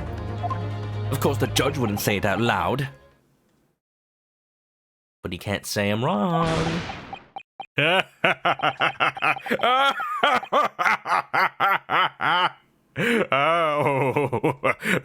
no need for quite a vicious stare, young man. Very well, then. As a parting gift to you all, I give you this chicken. No? Okay, have my testimony. I'll tell you everything I know.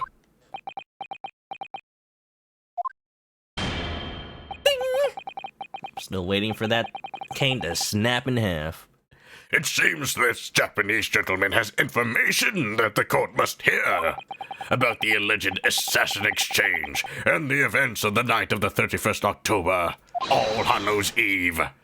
Present your Halloween costume now, and your formal testimony. As you wish, my lord. As you can see, I'm going as a toilet brush for Halloween. Do you not see this glorious beard? It can clean any stain. Worst company, thanks for the chicken. Hope you're doing good. And thanks for popping on by.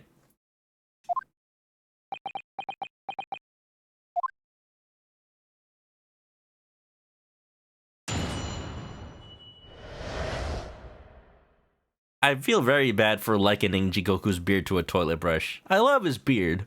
Why is that the first thing that came to mind? The assassin exchange. It's true that Kazuma Asugi was assigned to the assassination mission 1 year ago now. The target was Inspector T. Gregson.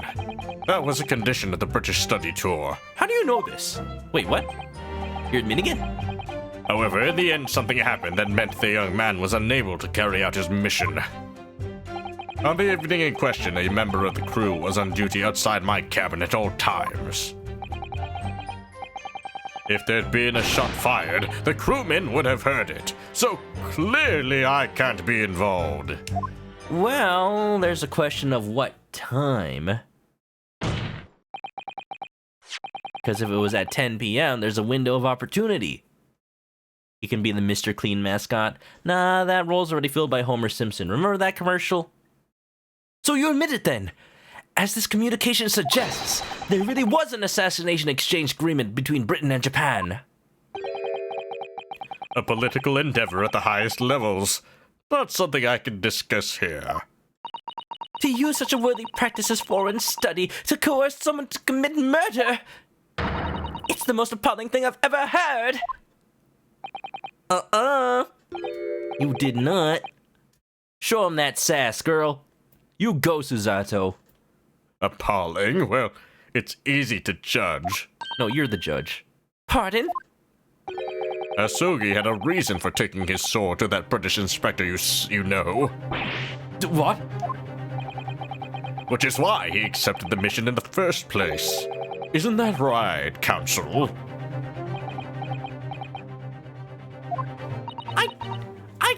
I still find it very hard to believe that Jigoku is a mastermind in any way.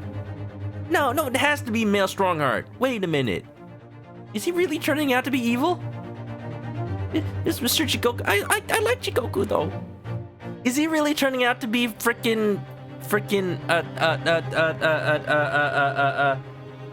What's his name? Gant? Damon Gant? Gone swimming recently? Kazuma-sama. Judge Jigoku, if you are the mastermind behind this operation in Japan, then tell the court the identity of your counterpart in Britain. I'm not obliged to divulge that information. As I said yesterday, I've killed nobody.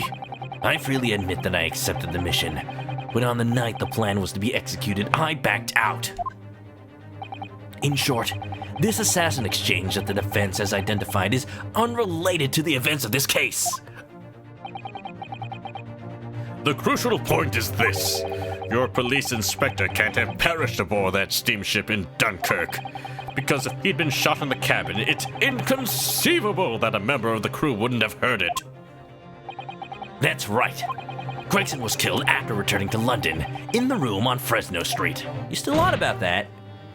And the perpetrator of the crime was the Reaper, Baroque Van Zeeks. The prosecution's accusation remains unchanged.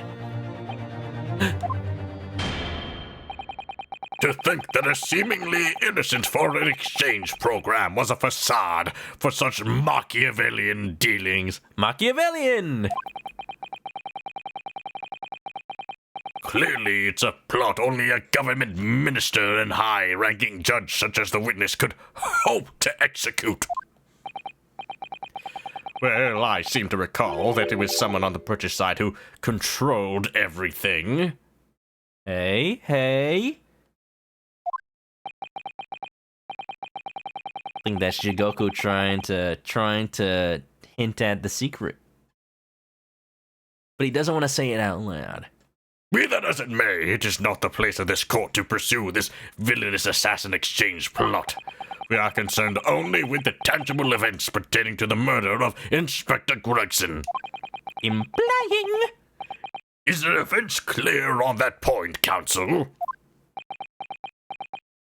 Beep, beep, beep, beep. Yes, my lord. I'll keep that in mind as I cross-examine the witness.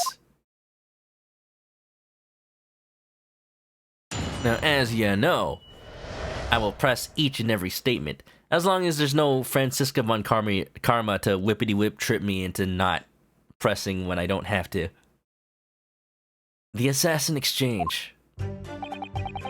It's true that Kazuma Asugi was assigned the assassination mission. But a year ago, when Kazuma was still in Japan then. Correct. It was at the examination center for applicants for the study tour that I approached him. I'll never forget it. I remember exactly what you said. You just came out and asked me for a forthright if I'd considered traveling to Britain on an assassination mission. Whoa, what? Whoa, wow, okay, wow. Wow, okay. Surely not.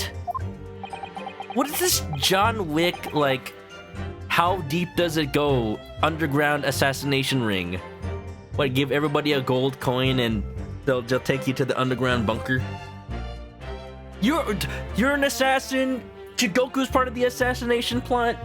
Probably freaking Male Strongheart part of the assassination plot? Is there any other assassination plot members I should know about?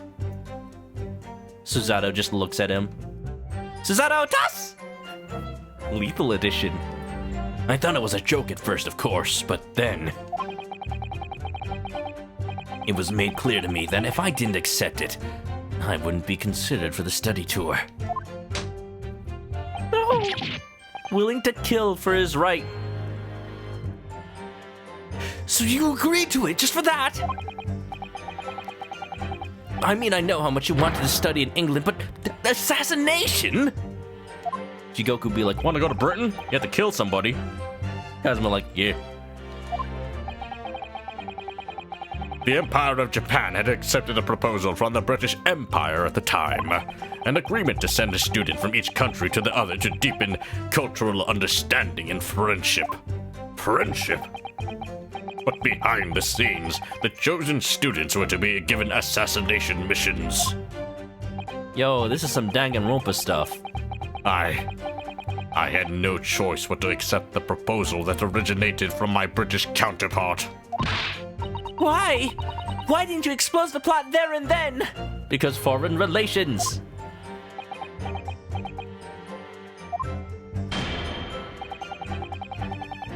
Britain acknowledges no part in these alleged misbegotten dealings. And by Britain, you mean you, sir. I advise you not to make spurious allegations, Foreign Minister Jigoku. As a witness, I am bound to tell the truth, my lord. You can see the tension between these two big men. Anyway, I picked Asogi and explained the details of the plan to him.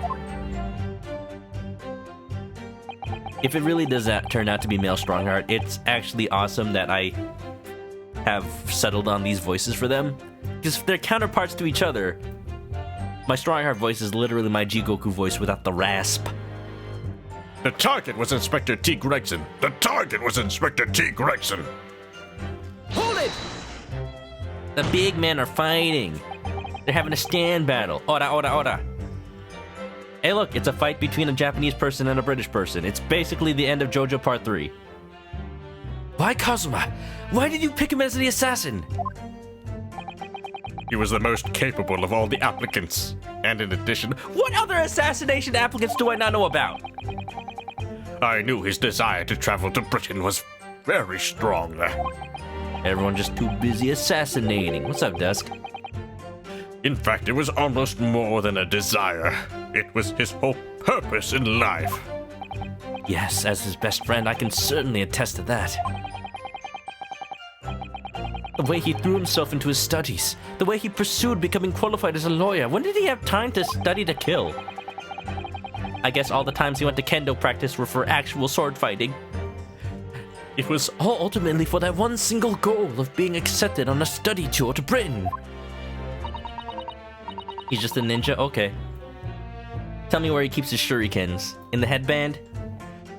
And of course, we know the reason behind that. He was determined to find out for himself the truth about his father, Genshin Dasogi. I'm not saying Genshin Impact again. We made that joke too many times. It's not funny anymore. I did download Genshin Impact on my phone though, just, to try it out. There's nothing I wouldn't have done to get here. Be that agreeing to assume the role of an assassin, or betraying people's trust. But not Naruhodo's trust. Well, you certainly did a fine job of betraying mine, Asogi.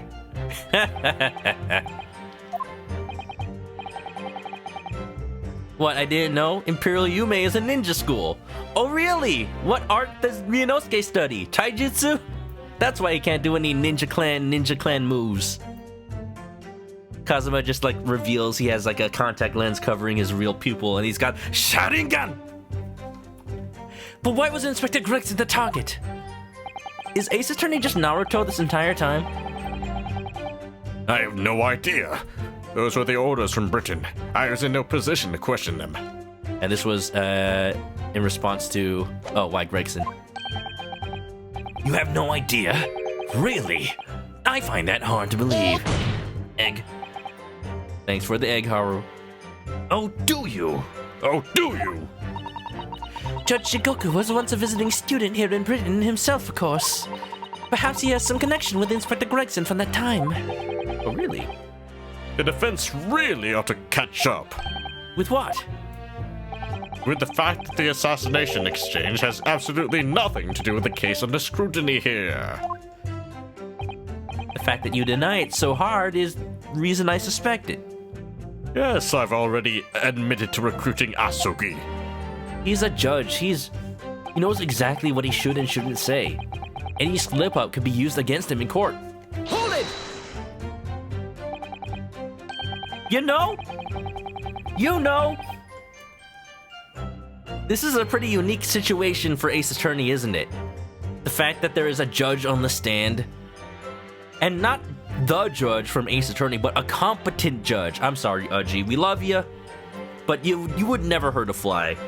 But a judge on the stand, probably, even besides a prosecutor, the person most likely to watch what they say in a court proceeding and know exactly how to hide information.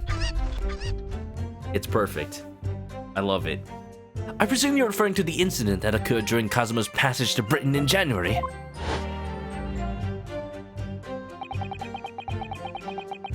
The awful tragedy that took place on the steamship. Word arrived at the ministry some 2 weeks after the ship's departure from our shores. The visiting student had been killed, but his body had somehow gone missing in Hong Kong. It's a boss fight. Basically. Even more so than freaking Prime Minister of a country with... Diplomatic community. Also, thanks for the chickens, y'all. The news was wired to me from a detective I'd placed on the ship to accompany the assassin. Osunaga? Obviously, Kazuma didn't actually die at all. Oh yeah, Hosonaga told him about the death. But he did lose his memory, including all details about his special mission.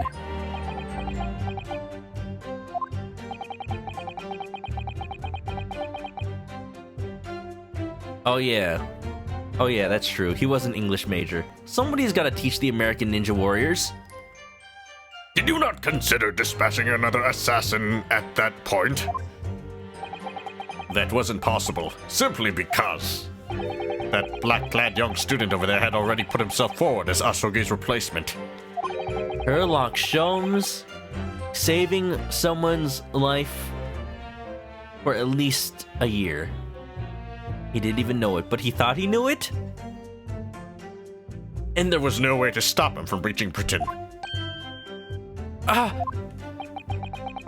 My hands were completely tied. So Mr. Sholmes' strategy worked perfectly. He predicted everything that would happen. Welcome to the case where Sherlock Sholmes is revealed to actually have been a 200 IQ big brain, 300 IQ even, that predicted every event happening in the entire series. And he just acts like a goof. Because he's that awesome. Months later, My memory returned, but I never intended to go through with the assassination mission anyway. So you were playing me right from the outset, were you? Is that it? Like a damn fiddle. Yeah. I'd sooner be guilty of that crime than of taking someone else's life. I was prepared to do whatever I had to in order to get myself here to Britain. This line of questioning has gone on long enough. No. No. All the court should be concerned about in the testimony given by this witness are details relating to his relationship with Inspector Gregson and the victim's murder. In that case, as I've already made perfectly clear, I had no connection to the man or his death. And you have some means of substantiating this plea? I guess burden of proof falls on me. On the evening in question, member of the crew was on duty. This is what I have contention with. I think I can present the evacuation notice to this. We wanna know. Tell us the truth. The truth is, I fooled up. Outside your cabin in the first class area of the SS Grouse, you mean? This SS Grouse. Yes, that's right, that SS Grouse. Not least because there was a murder of a student passenger earlier in the year, I imagine. The liner operators have taken to posting a crewman outside every first-class cabin door. Even though it wasn't a real murder. Thank you, Kazuma. I can confirm the presence of the crewman guard myself. What do you mean? Because I accompanied Inspector Gregson to Dunkirk that night, I witnessed it with my own eyes. There was a well-built crewman standing guard directly in front of the door to the witness's cabin. Well built, eh? At that particular time, of course, I'd gone to the ship's dining room for dinner. He's the Michelin Man? What do you mean? He's Chicken Stroganoff. His name is Chicken. He's a good fella. The inspector and I asked the crewman to allow us into the cabin while we waited for Judge Jigoku's return. I suppose Inspector Gregson was there in his capacity as the Reaper. Wait, does the Michelin Man wear a sailor outfit? I think you're thinking of the Pillsbury Doughboy. Wait a minute, you're getting fluffy white mascots confused. He was intending to take the witness's life. Or maybe the Stay Puft Marshmallow Man. Ghostbusters? Okay, you are thinking of like wait a minute. I had to think in my head, Michelin Man, the tire dude? Exactly. As I said numerous times now, I had no intention of killing anyone. So the crewman let two potential assassins into the cabin that he was supposed to be guarding? Not the most convincing of centuries, really. In truth, those were my thoughts too. But anyway, I stayed to talk with Inspector Gregson for a short while, and then I left him there and made my way off the ship alone. You don't think maybe Jigoku is the one that killed Gregson? Was the guard still at the door when you went? Yes, he glared at me as I walked past. You see? That proves it. If there had been a shot fired, the crewman would have heard it. Hold it! That's what you think. The crewman who was standing directly outside of your cabin door, you mean? The crewman. That crewman. The crewman standing. The poison for Cusco.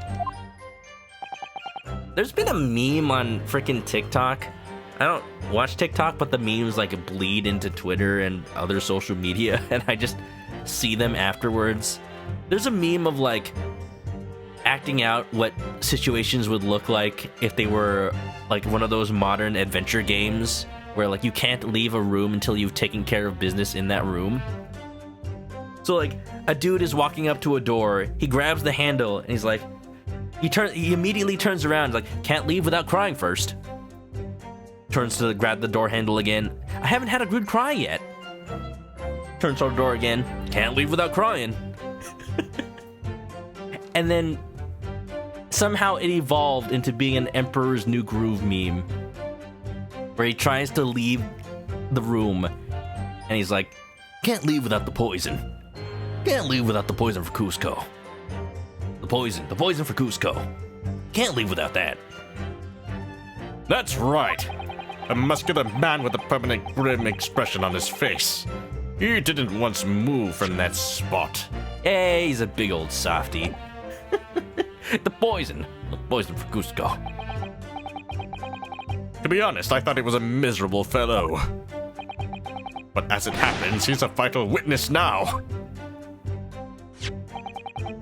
There's no doubt that Gregson was killed by a gunshot, and it's inconceivable that a crewman standing just outside the cabin door wouldn't have heard that.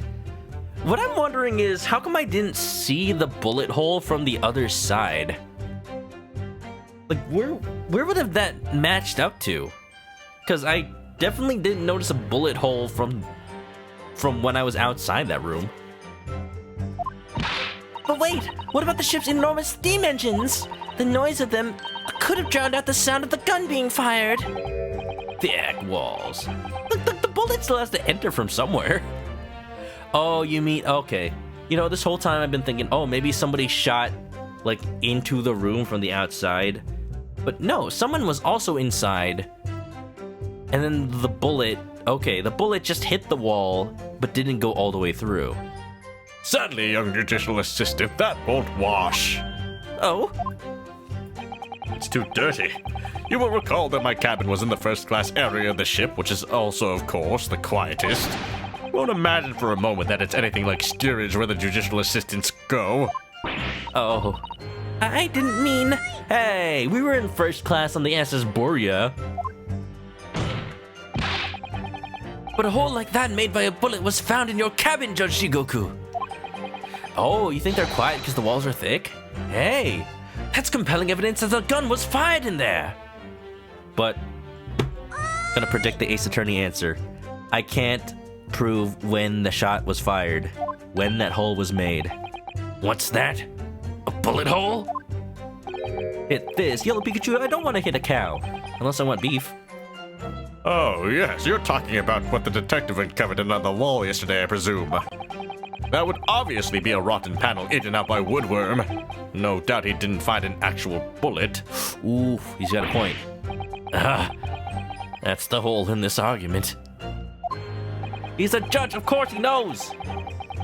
Sadly, I was unable to arrange for the crewmen to be brought back to Britain with me, along with the poison for Cusco's poison. But obviously, if a gun had been fired in my cabin on the night in question, as the defense implies, I would have been arrested on the spot and would never have made it to Britain in the first place. You almost didn't make it to Britain and almost went to France, dude. You did go to France. Very true. The witness's logic is sound. Hope you're doing well, Yellow Pikachu. Welcome on in. We're talking about gunshots. Since no gunshot was heard from the witness's cabin on the night in question, he hit the gun inside his beard. You see one of those luscious locks that is actually just a pistol. We must assume that the witness is telling the truth. It's this one right here. Don't you see? Don't you see how it kind of looks like the bottom of a gun, and then the chamber and the gun barrel just goes like, just right out the side there. If you just look closely, if you just look with your special eyes, you can see it. Here, let me zoom and enhance. See? It is exactly a gun.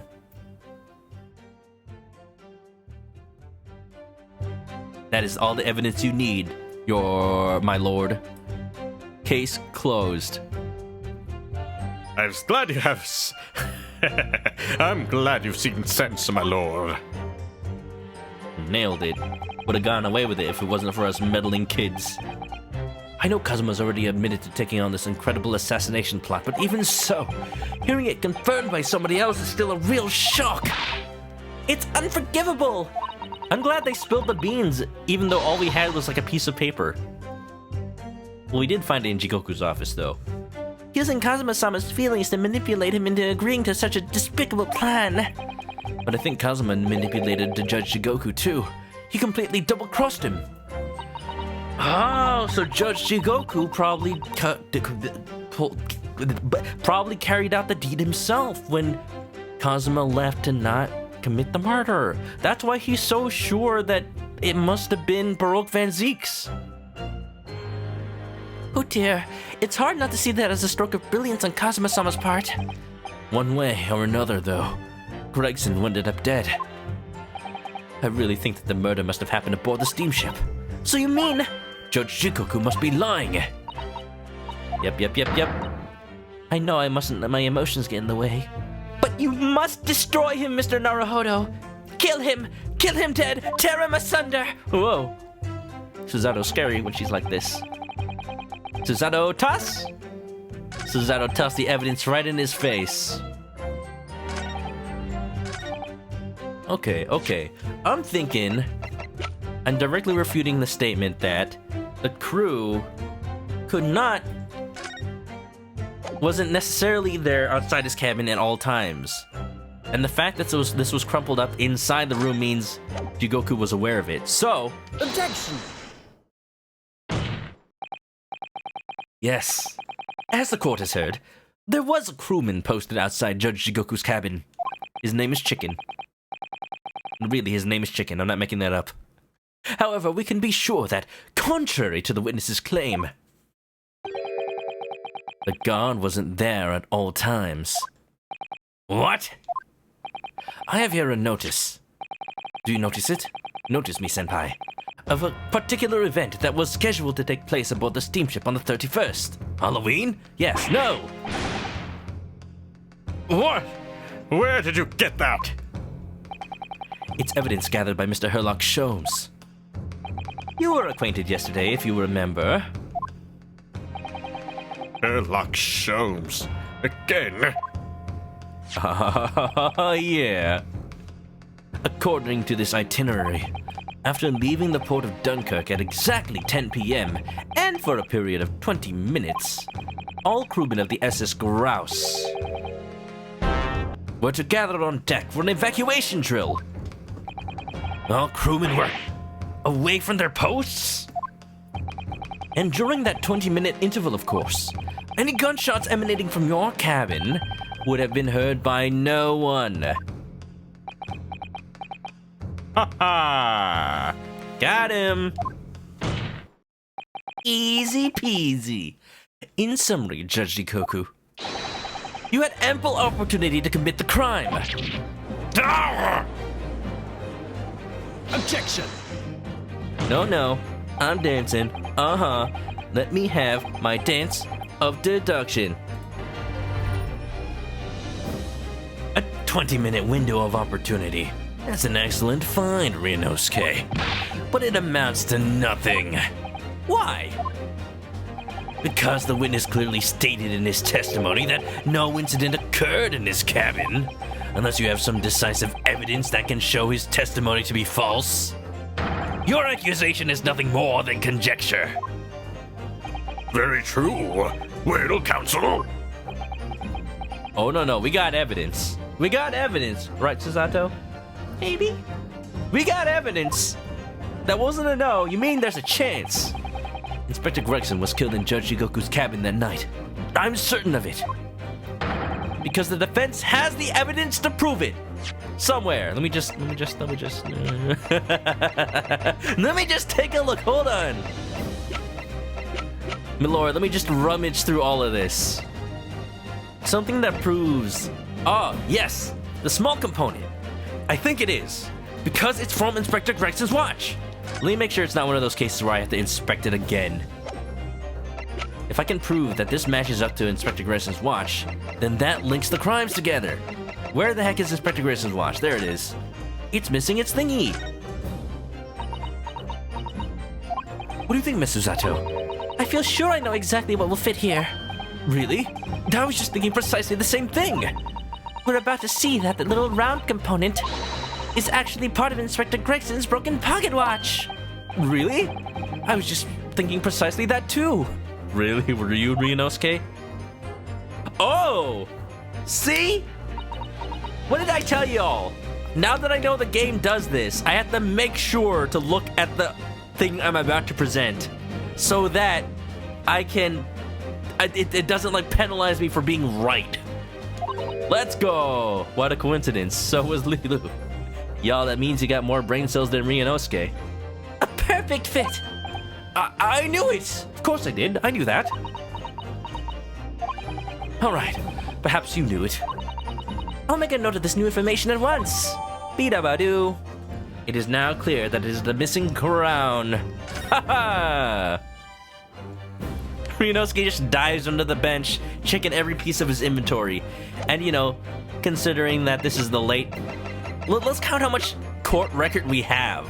Starting from the armband. 1, 2, 3, 4, 5, 6, 7, 8, 9, 10, 11, 12, 13, 14, 15, 16, 17, 18, 19, 20, 21, 22, 23, 24, 25, 26, 27, 28 pieces of evidence. That's almost 3 entire 10s. And that's a lot.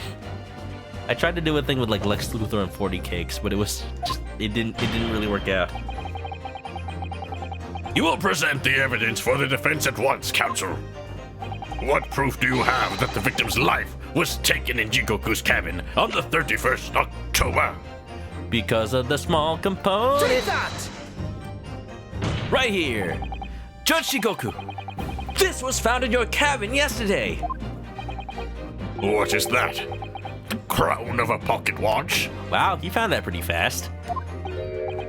I thought it was like, I don't know, the cork of a fancy wine bottle, maybe? With a nice little pull tab so you don't need a wine bottle opener. Pocket watch? And if you will observe, the victim's pocket watch, which we know he treasured, is missing precisely that part. Ho-ho! Can we present a dog? Not in this game. I'm sure there was another game where we did that. We could have Missile for a little bit, but then we had to trade him in for a freaking metal detector. I wanted to keep Missile. It can't be! Yeah, Dusk, thank you for noticing that. The game just outright told me, but good on you for noticing. Well, think of a pocket watch. Well, does all the evidence fit in the suitcase? Well, I mean, one of the pieces of evidence is a suitcase, so that doesn't really work. And also one of them is a giant board. Everything else could conceivably fit. Maybe not the sword. I don't know, we need Leon Scott Kennedy to organize his attaché case for everything to fit. Moreover, this crown is a perfect fit on the spindle protruding from the victim's watch. Now, the fact that this was retrieved from Judge Jigoku's cabin tells us that the victim's watch almost certainly broke there. That's why he couldn't wind it! Besides being dead. In other words, the victim was killed on the 31st during the 20-minute evacuation drill. In the cabin occupied by you, Judge Jigoku. Well, you're razor sharp, aren't you, you young murderer? I'm not a murderer, you are! Objection. No, you! Expertly maneuvered, Ryunosuke. I love that spelling of maneuvered. Makes it seem like you pronounce it like maneuvered. Maneuvered. I just like it because it looks like the spelling for egg in French. Oof. That's like O-E-U-F. Oof. Hey. Whippersnappers. ManokAdobo. That's me. And your argument sounds entirely plausible. At first. What do you mean at first?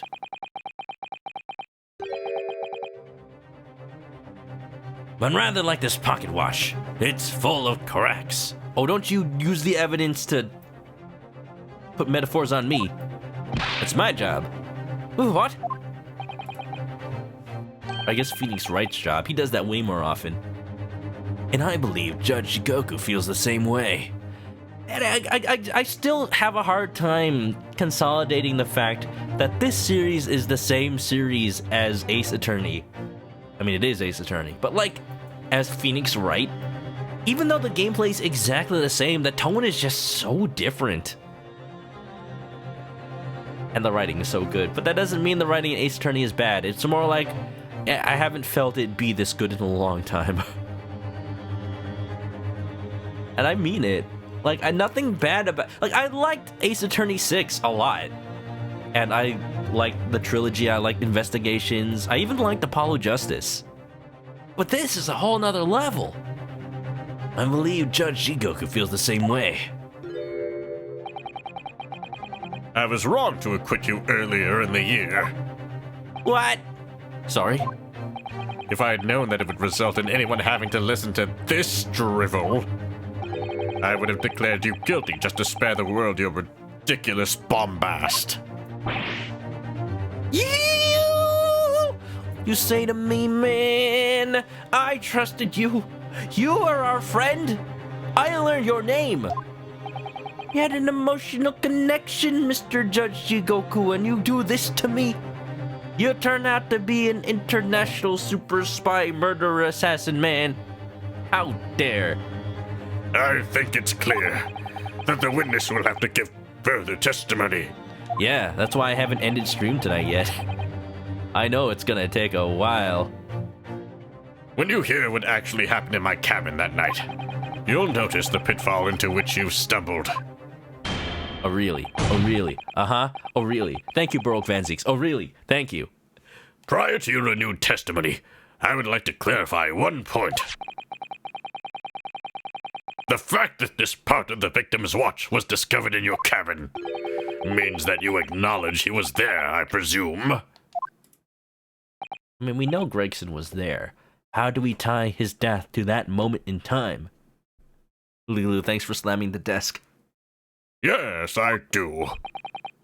Very well, then. You may proceed to give your formal testimony about what exactly happened in your cabin aboard the ship on the evening of the 31st October. Of course. As a man of the law, I have no intention of obstructing justice.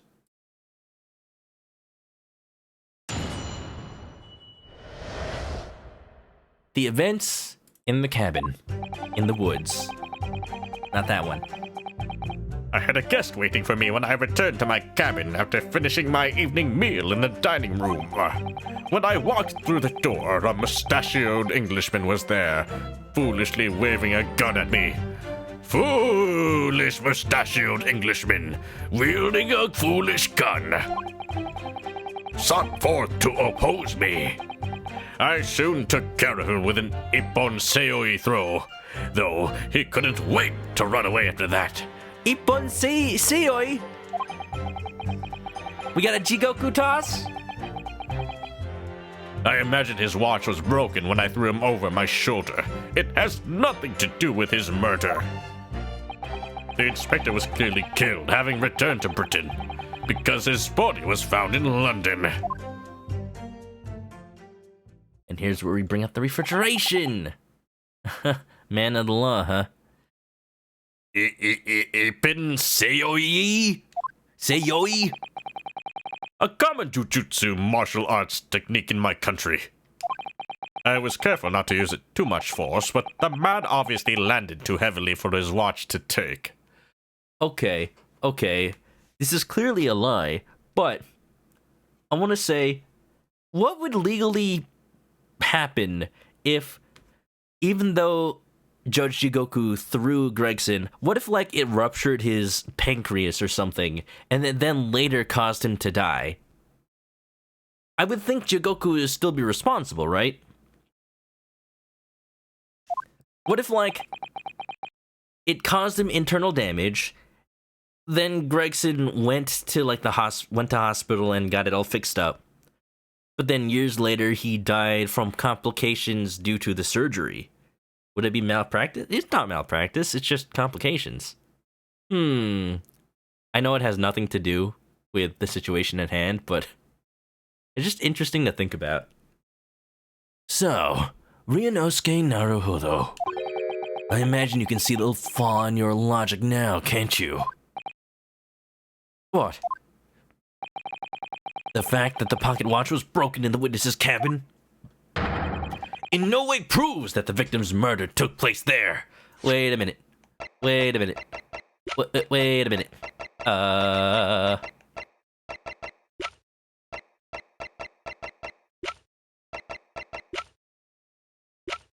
He's right.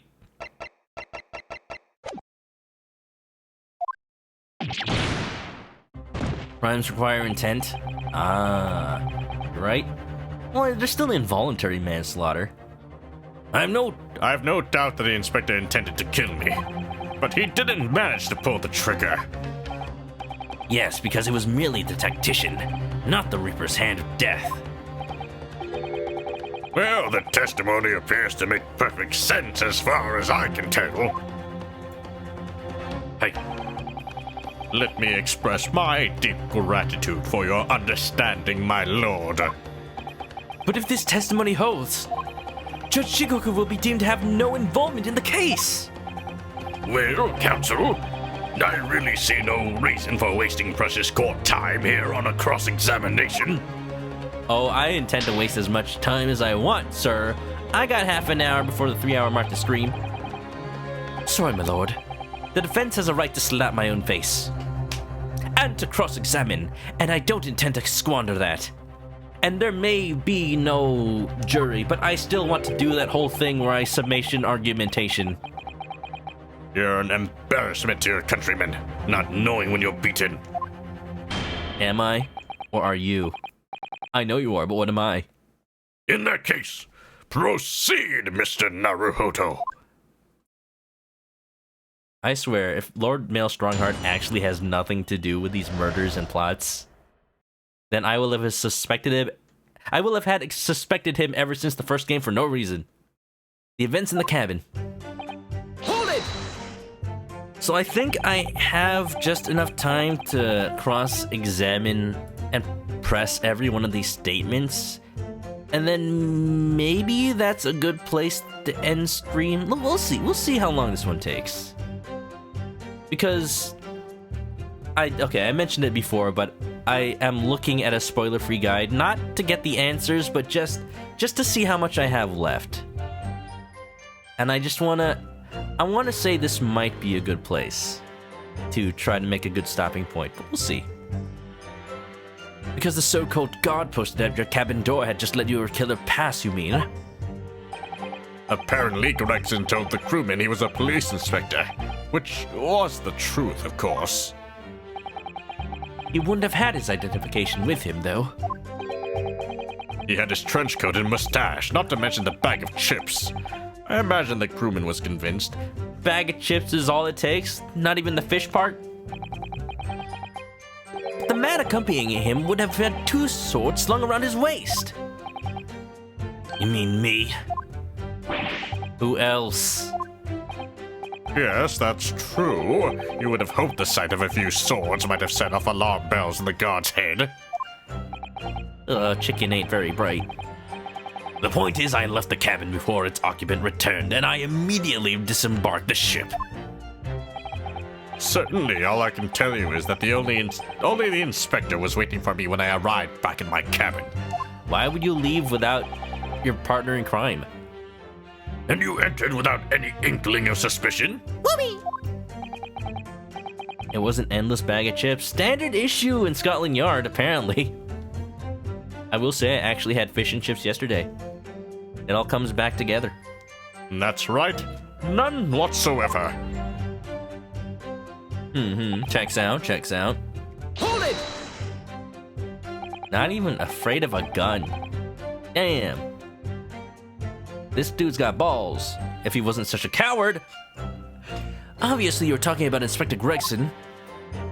Yes, though at the time I didn't know the man's name. And there was no time for introductions. I value my life over manners. Fair. Are you a prosecutor if you have a mustache? Van Zeeks doesn't have a mustache.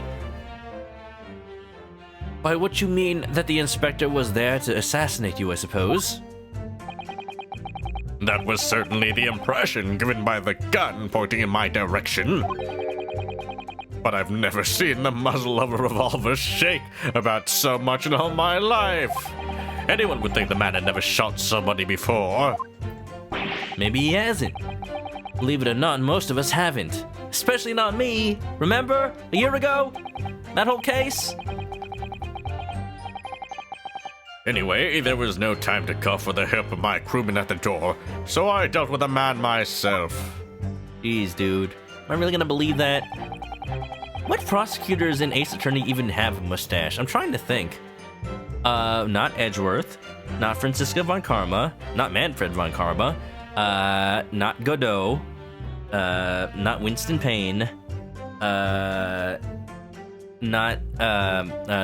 Simon Blackwell. Not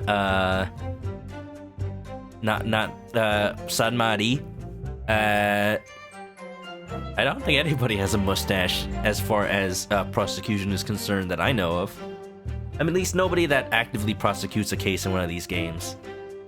Maybe there was like one I don't remember from a side game. I soon took care of him with an Ippon Seoi throw. Just waiting for like somebody to tell me in the comments like, you forgot about the character from Investigations. Oops. I mean, Detective Bad has a mustache. Even though the man had a gun, that was a very brave move, wasn't it?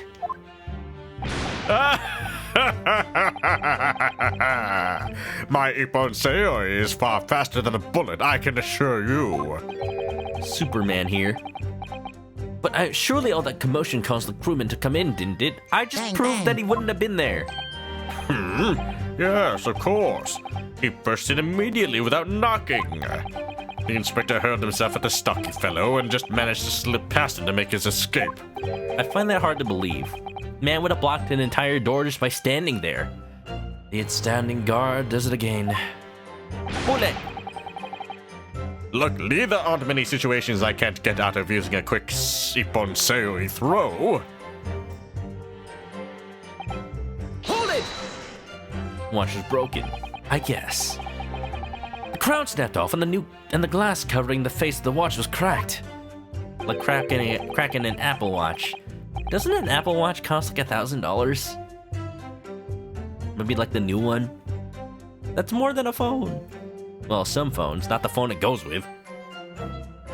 Preferable to the man's head being pulled off or his spine cracking, wouldn't you say? Not that the man was spared for long. A bullet to the chest soon saw to that. But the point is, the broken pocket watch doesn't prove that a murder took place. Absolutely not. All the watch proves is the power of my jujutsu throw. No, the Apple Watch doesn't cost that much. Okay, for some reason I saw a YouTube video was like scratching the new $1,300 Apple Watch or something. Whatever you say, it doesn't quite ring true that no shot was fired in that cabin. Because there was an obvious bullet hole in the wall.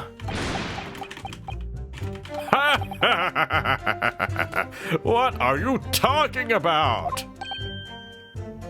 Huh? Okay, there's no way it would cost $1,300. Why did I think that? I wonder. New iPhone costs $1,300? Maybe.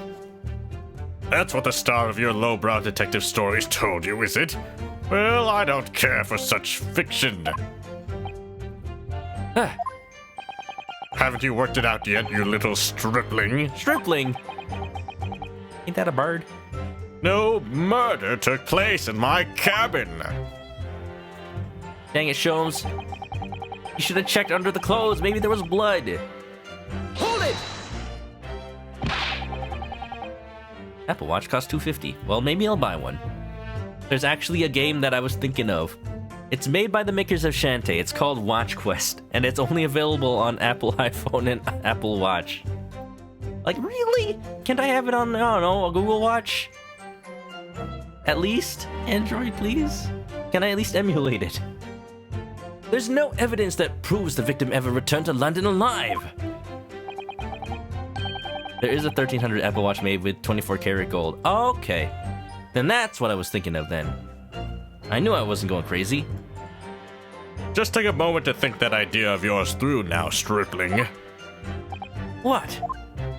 If the inspector was killed on the steamship in France, how on earth could he have got back to Britain? On the ship, in a fridge. Delicious. When people die, their bodies remain at that same spot. It's a devil of a thing. What, you can't move a body? Well then, obviously the culprit must have moved the body. Die? How exactly? Carrying a corpse off a ship in your arms would raise a few eyebrows at least, don't you think? Well, yes, that's true, but what if it was cargo? Cargo space? No, cargo road. All passenger luggage is inspected when it is unloaded from arriving vessels. And I would like to think the border police would query the corpse of an English gentleman as hand luggage. Well, you don't know, as long as it's not a bottle of water. If the murder had taken place aboard the ship, you would imagine the body would have been disposed of at sea. There would be no sense in risking being caught by attempting to transport the body back to Britain, unless it was specifically to be used to frame somebody. Ugh, let's kill that idea then. No, pursue it! But perhaps not. Thank you, Susie. Miss Usato? We've heard that the first-class passengers were under constant scrutiny by the crewmen posted to guard them, which would mean that the culprit had no opportunity to dispose of the body in the sea. Yes, that's true. So transporting the body to Britain may have been the only viable alternative.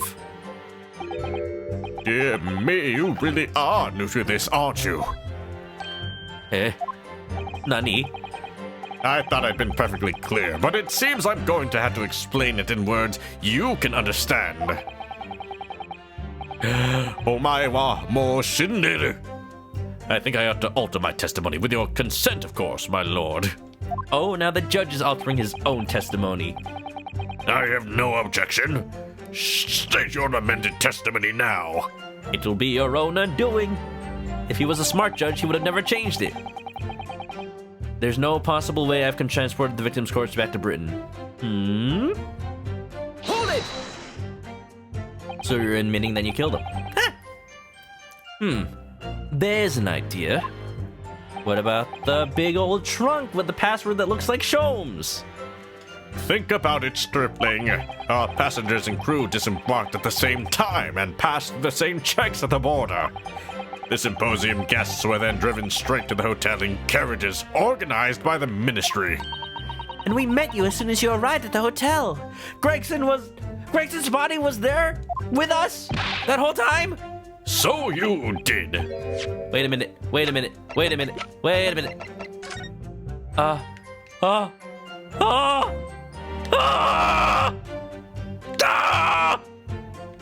Gregson! No! Oh my god! That's why this picture is here! Oh! I hate it. This was supposed to be a nice photo. Susato's smile forever tarnished. By death.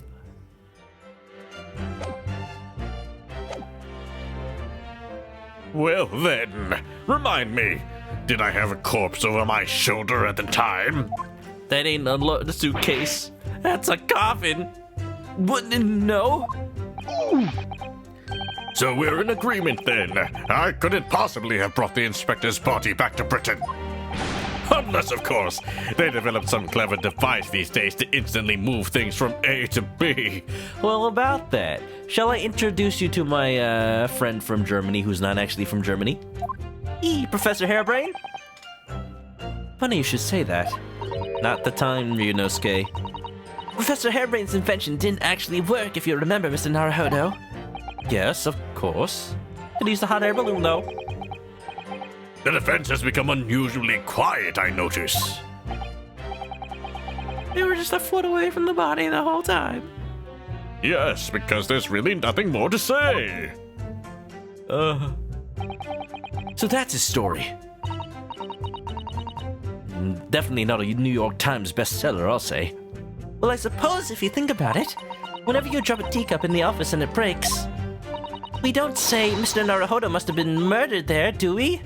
But maybe I was. Is that a veiled threat about what happened to me if I break another one? And the fact is that Inspector Gregson's body was found in the little room on Fresno Street. That's not a no from Susie. That's not a no. Naruhodo needs to watch how he handles the teacups. He really was killed in Judge Jigoku's cabin. The body would have had to have been moved somehow, obviously. Transporting a dead body over a country border. That would have been impossible for the majority of people. So there must have been some special circumstances that made it possible for the culprit then. Like, I don't know, a Minister of Foreign Affairs? Queen Miku's gotta go. Have a good night, Miku. Thanks for lurking. Hope you enjoyed. Good night, chicken pot pie. That's me. I'm delicious. That could have been a vital realization, I think, Mr. Naruhodo.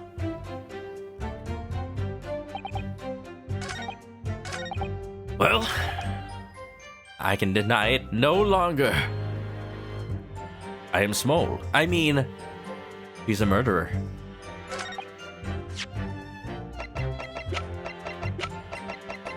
Nothing ever goes into your court record without being relevant. Nothing. Maybe.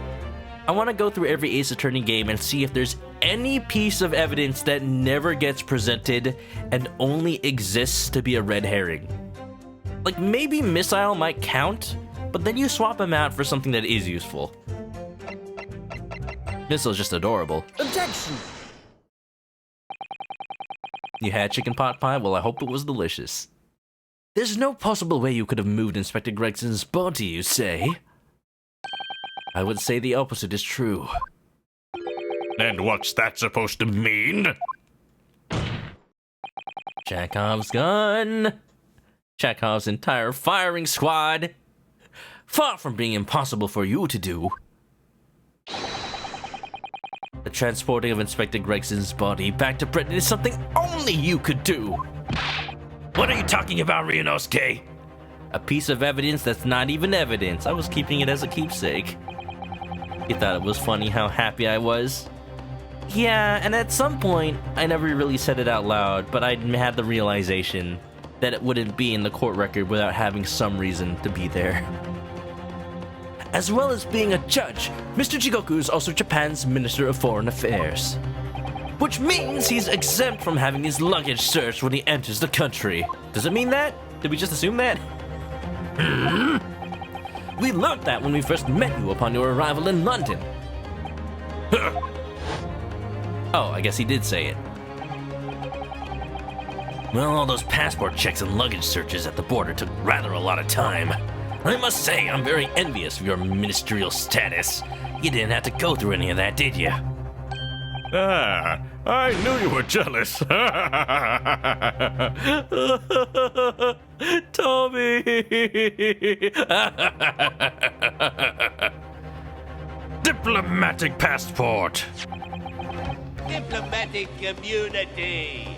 I presume you recall this, Judge Jigoku? It's a photograph we took in the foyer of the hotel to mark the occasion. As the court will note, you have with you your large travel trunk. What junk do you have in that trunk? It's so large, sizable enough for a sizable secret. Large enough, in fact, to have a corpse inside. Mr. Naruhodo, surely you're not suggesting... I'm afraid I am. Yes. 3 days ago, when we were chatting innocently with the new arrivals from Japan in the hotel, the body of Inspector Gregson was just meters away from us. Inside Judge Jigoku's trunk. What the hell, man? This whole goddamn time. Order! Order! Order in court! I'm skeptical, counsel, that a grown man's body could fit inside even the largest travel trunk. But he himself was in the trunk just yesterday. It could. Because I happen to know that the witness himself, a man of considerable size, fits inside his trunk. And verifying that would be extremely simple, wouldn't it, Judge Jigoku?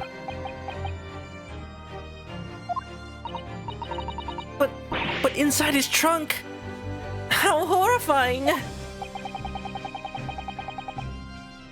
And after we'd spoken with you at the Great Waterloo Hotel, you had the opportunity to visit the apparent scene on Fresno Street, taking your trunk with you in a cab to deposit the inspector's body. I don't have to listen to this nonsense. Dr. Gory, the coroner who examined the body has confirmed the possibility. She's acknowledged that there are signs that steps may have been taken to disguise the true time of death. The onset of the body's decomposition could have been delayed by storing it in a refrigerator. Counsel, as I remember explaining yesterday, refrigerators of the requisite size are few and far between. In London, yes. Yes, I'm sure they are. But one place they're certainly found is on large ocean liners. Such ships are equipped with electrically refrigerated cold rooms to keep food fresh on their long sea voyages. And the SS Grouse is no exception. Professor Mikotoba told me about it only yesterday. Well, Judge Jigoku.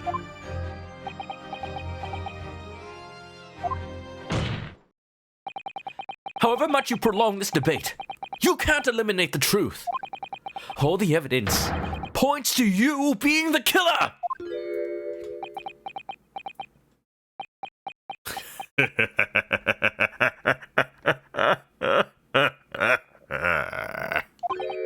Well, this is all very heartening. I can see that it was a wise move letting Asoki and you embark on this study tour. What are you talking about now? Logical reasoning, of course. All court proceedings will be built on logical reasoning in the new century. They weren't before? And I can see that you both laid firm foundations for that already. Judge Jigoku, please, stop diverting attention from the issue at hand. The defense has made an accusation against you. How do you respond? Respond? Oh, there's no reason really for me to respond. No need, is there?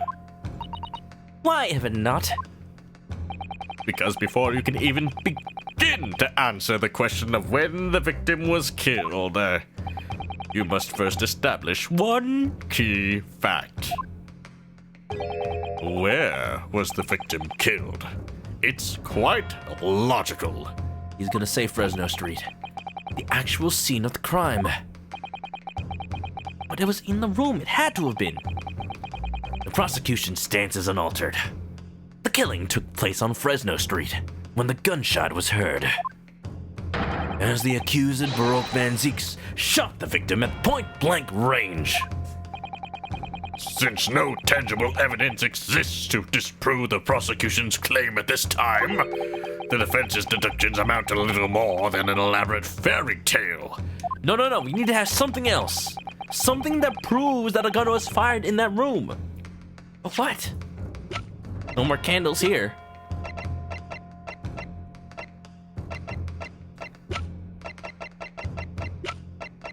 If we could somehow, like, test the trunk for blood, but luminol's not invented yet. If, like, get something. Can't look at the back of this. Can't look at the back of that. I'm afraid that's how the logical reasoning the British are known for really works, young stripling. Didn't have a stain. No pieces of paper when I had a stain. Okay, but I do know one thing that had to have been in that room and has a stain. I just don't know if it could have been... It would have been proven to have been in Fresno Street. Gregson's trunk. The fact that it has a stain doesn't quite disprove that he could have been killed in Fresno Street, though.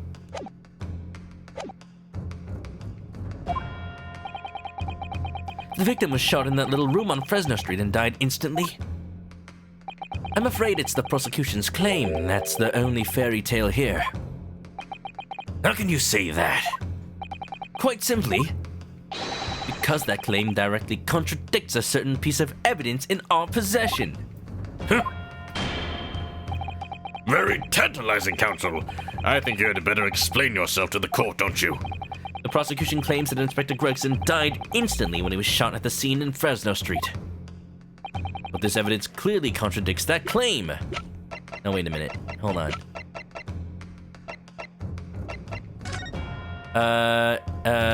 Indeterminate. Victim was shot. Score marked. Built to exit the body from behind. Maybe the fact that there's no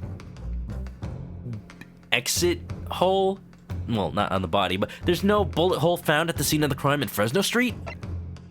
I think that's it. Either that, or the fact that the time of death isn't obvious.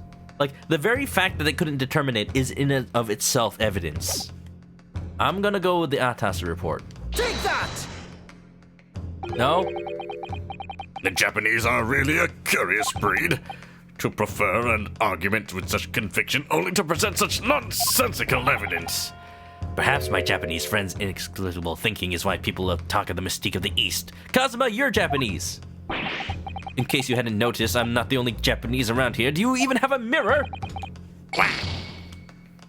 He's turned into a vampire. He can't see himself in the mirror. Was the victim killed in the room, or was he moved there after his death? There's one piece of evidence we have that shows the answer to that question is surprisingly clear. Perhaps you should try to present the correct one. Okay. Well, let's see. Let me just think about this. The prosecution claims that he died instantly at the scene. It has to be something that proves that Inspector Gregson died at a different time. The bloody handprint on the backside, the fact... Well, no. The pool of blood is evidence against us. Something that proves...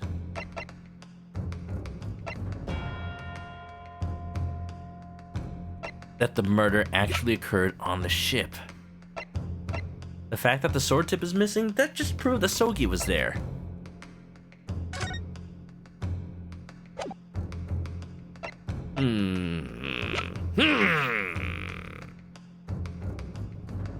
Maybe if we think of this backwards somehow?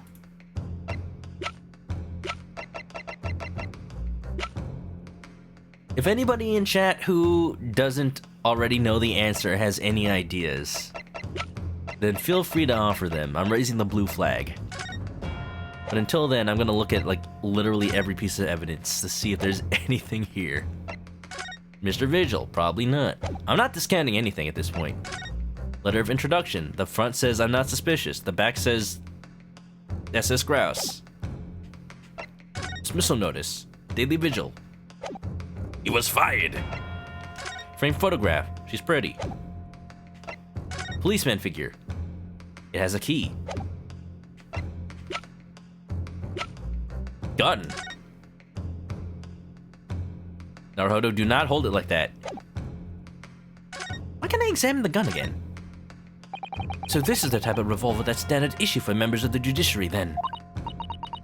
Yes, and when I asked about whether records are kept about who they're issued to, I was told that for the past 5 years they've been engraved with a unique serial number. Oh, but as far as I can tell, there's nothing like that on this gun. Which tells us that it must have been issued longer ago than that. Oh? That's interesting. So it had to have been somebody who had... Oh. I guess that applies to maybe both Inspector Gregson and Baroque Van Zeeks, which means we still don't know who this gun's issued to. Great. Great practice. Why can't I examine the wig? I've always wondered what the underside of a hairpiece looks like. That doesn't surprise me at all, Mr. Naruhodo. You always want to see what lies beneath, don't you? I'm not sure that's quite how I'd put it. You must have had you must have had to use lots of bird lime to keep it in place on your head. Oh, we talked about this. Glue it to your head. What could go wrong? Candle? Gregson's photo. Autopsy report. We looked at it already. Crime scene. Yep. That's Gregson. You can tell by the way that he's dead. Notice board. Handprint. If anything that's evidence against our case, don't present that. Firecrackers. I still don't know why we still have these. Photograph of the victim. Arr.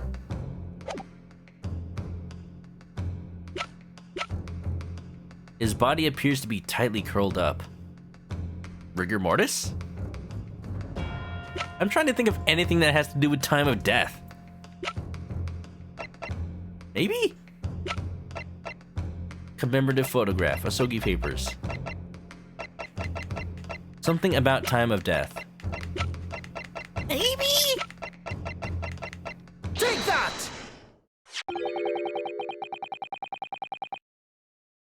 A photograph of the victim in the very location you claim he wasn't killed?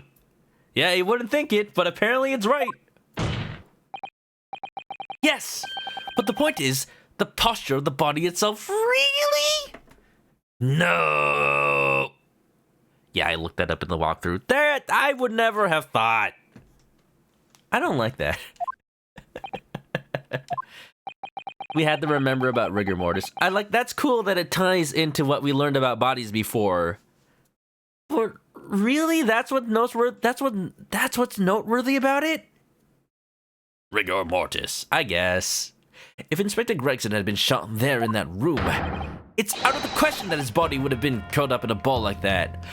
Oh, I see why. Not just the rigor mortis, but the fact that the rigor mortis on set while he was inside a suitcase. That's what you had to have noticed. Okay, I'm not as mad anymore, but I'm still mad. I'm still a little mad. I'm sorry to disappoint you, but your logic is flawed. Who's to say he didn't just fall like that? He could have easily have adopted the fetal position due to the pain of the shot, which subsequently proved fatal. If it was instant death, he wouldn't have had time. Objection. I'm sorry to disappoint you, Judge Jigoku, but it's your logic that's flawed. What? According to this autopsy report, the victim died instantly. He would have felt no pain. Wait, I thought the whole point was that he didn't die instantly. There's just their assumption that he died instantly. Oh, no, it says instant. Never mind. He would have felt no pain, much less have been able to draw himself into that position. Ah! Which begs the question of why the victim's body is curled up in that way. Though the answer should be abundantly clear by now. You're suggesting? The inspector's body took on that posture ahead of its arrival on Fresno Street, before it was coldly turned out on the floor, from the inside of a large travel trunk. No! You're quite right. The shape of the body. It looks exactly as if it had been kept in a confined space. I can't believe ever since the first time we saw his body, I have never really called that into question. Man! This whole time I thought it was just for dramatic effect. Oh, curled up in a ball. Maddie Lilcious, welcome on in. Welcome to the stream. You're right. The time of death is uncertain, not the time between injury and death. Okay. Really, it was me forgetting to read the second page of that thing. It looks exactly as if it had been kept in a confined space.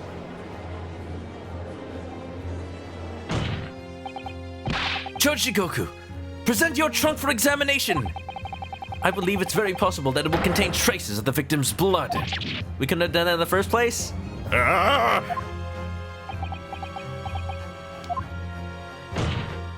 Hiding clues in plain sight. If anything, I can say that this is probably one of the most masterfully crafted Ace Attorney games. No, I'm just gonna say the Great Ace Attorney as a series, as a 2-game part series, is probably the best made Ace Attorney in the entire series. And I stoutly believe that now. From production value to writing to character growth, it's all there. Is it my favorite? Hard to say, but I love it a lot. I love it a whole lot right now. Present my trunk. I refuse! What? On what grounds? I'm the Minister of Foreign Affairs from the Empire of Japan.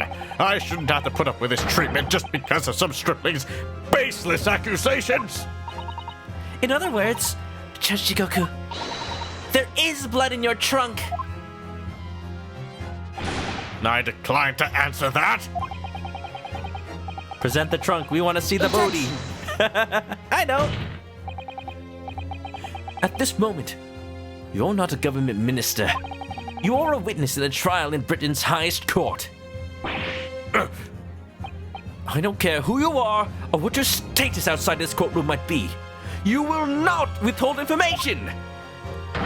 Nothing is more important than the truth.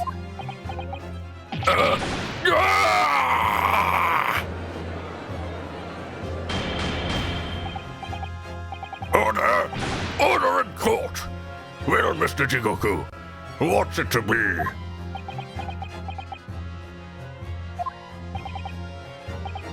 You can't be serious. You did it! No. Have you no shame at all, Kazuma Asugi? What? Very well. I admit it. I did bring the inspector's body into the country. He's not gonna admit to the murder! How far do we have to dig at this man? He knows the law too well. He knows the law better than frickin' old man tree man. What's his name? Albus Tree? I forgot already. Diplomatic immunity man. No. We thought he would be the most difficult person in all of Ace Attorney. No. Someone who actually knows the law. Court proceedings. Our greatest enemy. Inside my trunk. Exactly as postulated by the defense. Jigoku is unbreakable. Da. Dear God! Outrageous! Caracus Alba, that's his name. I was like Alcus Tree? Albus. No, I admit to nothing more than what I said. I think I missed a line. So it was you! You admit to Inspector Gregson's murder? No, of killing the man I certainly have no recollection. What on earth is that cryptic statement supposed to mean? I'm putting it on Kazuma now? I merely disposed of the inspector's body, which was left in my cabin, in order to avoid unwanted attention. As the judicial assistant over there pointed out, I had no chance to throw it into the ocean. So, I decided my only option was to bring it to Britain with me and dispose of it somewhere else. Alba and his 2 hours of unnecessary extra case.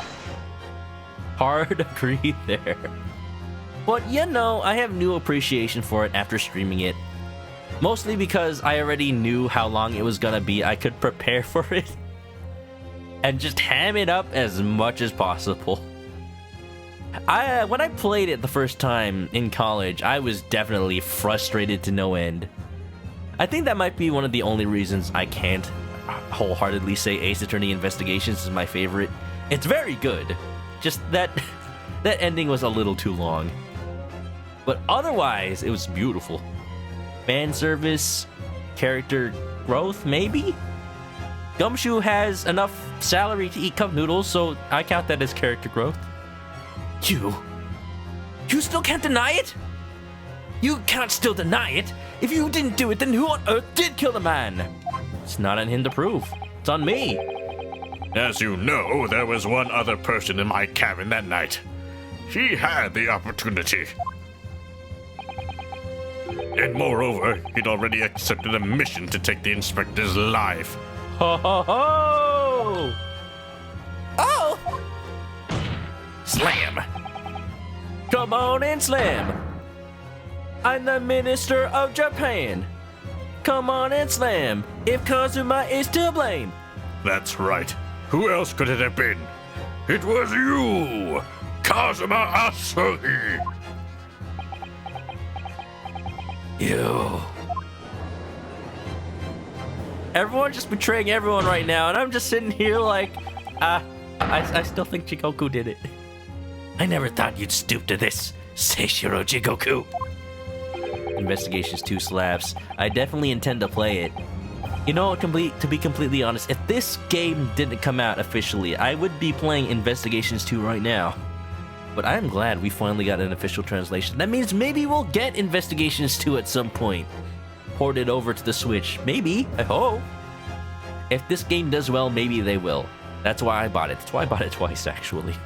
You've taken the words straight out of my mouth, Prosecutor Kazuma Asugi. Come on and slam, Kazuma did in the man. There you go. You thought by leaving the body in my cabin you could put in the crime on me, did you? Well, the prosecution counsel has already admitted to visiting the witness's cabin on the night in question. Yes, on an assassination mission, no less. You wouldn't. That must be one of my favorite slams. The way he just winds up to just... So, what do you make of that, young stripling? You've heard my testimony now, and that's all I have to say on the matter. I'll admit to nothing more. I don't believe this. I don't believe he could stoop so low. My opinion on Jigoku just flushed down the toilet over the course of this entire stream. Counsel for the defense. Hold on, I'm meditating. I'm just thinking of better days. I thought they were better. But that smileless stare betrays his true intentions. What is your position now? The court awaits your response to the witness's assertion. Canonically, no respect for witness stands. I mean, it's already been axe-kicked. Like, what more abuse can it take? The assertion that on the night in question, the victim's assailant was in fact Mr. Kazuma Asugi? How appropriate. Asogi offered to defend us from having Judge Jigoku falsely sentence us as a murderer. And now I'm doing the same for him, although, like, in very complicated circumstances. This isn't the dead end it seems to be. The answer's right in front of me. It comes down to Jigoku, or Kazuma. Both of them had the opportunity to kill Gregson, but only one of them did it. And I'm just a step away from proving who. Bookends, baby! He wasn't smiling. Yeah, I said his non-smiling face. Very well. The defense is ready to respond to the assertion put forward by Judge Jigoku. The idea that the victim's murder could have been committed by Prosecutor Asogi is impossible! Inconceivable! Judge Jigoku, let me remind you of something you said only a few minutes ago. You claim that logical reasoning is the future of the judicial process. It is. No question. Well, logical reasoning can prove something here. Namely, that it would have been impossible for Prosecutor Asogi to commit the crime. Look at Naruhodo right now. Like, he's done this pose multiple times. And yeah, I've noticed it, but I just want to call out the fact that he's got the same smug pose that Phoenix Wright would adopt years and years later, generations down. This cockiness, it's genetic, baby. What? Ha. The court will only accept an argument that is supported by compelling evidence. So, present what you have, counsel. What proof is there that allegedly demonstrates the impossibility of Prosecutor Asogi's involvement? Oh, well, you see. Oh, well, you see.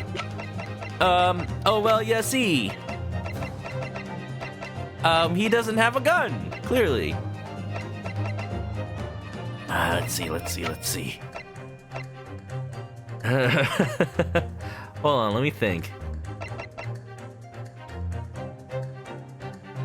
Bum bum bum bum bum bum bum bum bum bum bum bum bum bum. Very little of our evidence actually has much to do with Prosecutor Asogi. Just Asogi in general. It's either Karuma, the trunk. Okay, let's see. Yeah. Yo, my bud's good. Just give me a second to get some evidence, you know? Let's see. Okay, let me actually figure this one out for myself. I want to feel the satisfaction, because this may be the last thing I present in this entire stream. Okay, demonstrates the impossibility of Asogi's involvement. Let's see.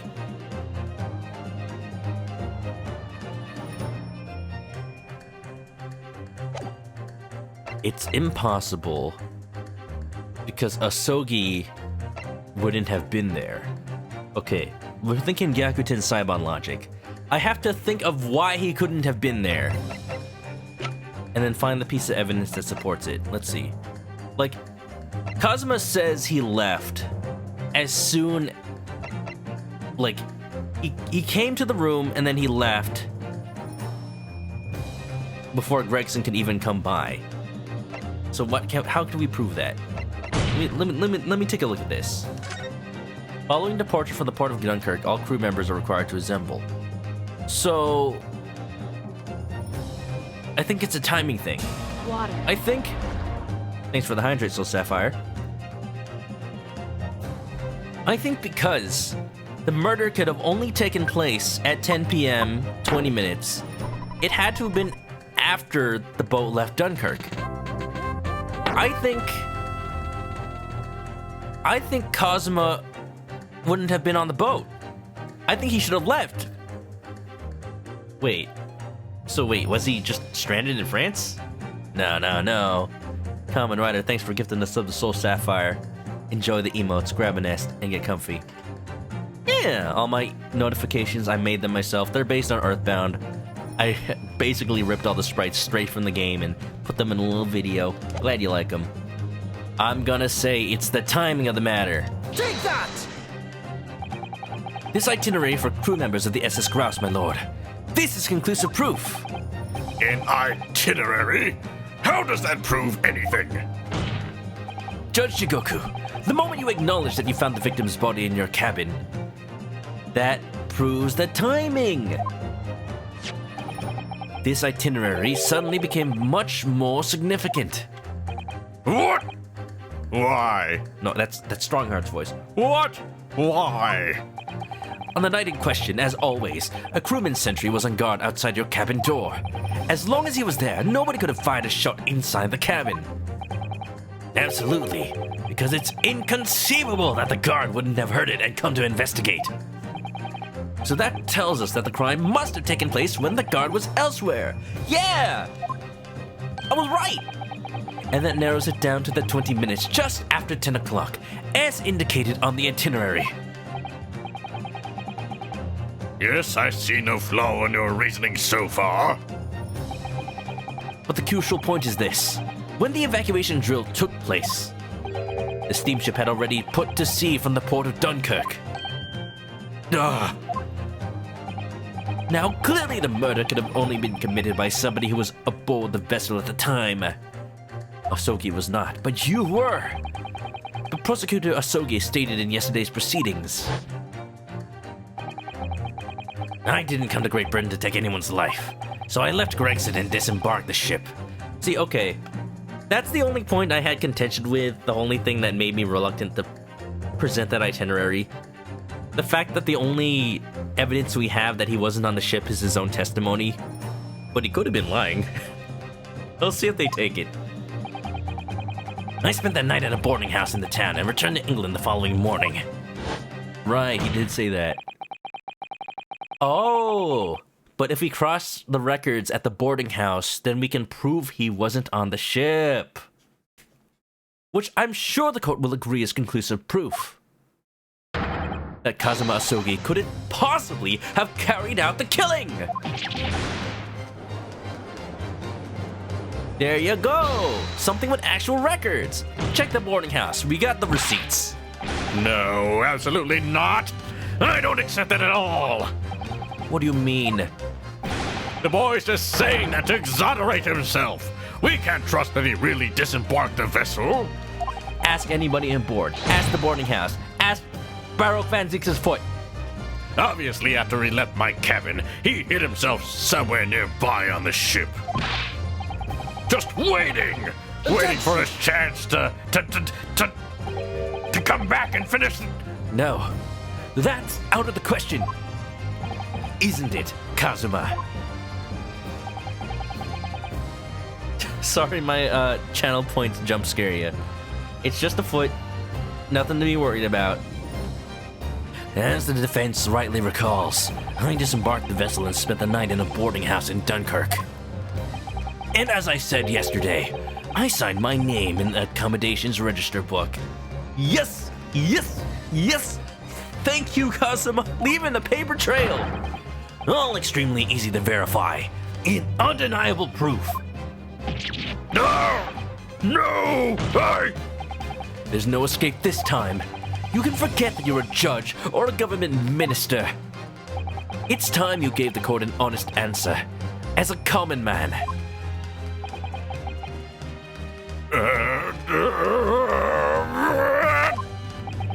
You killed Inspector Tobias Gregson and transported his corpse back to Britain.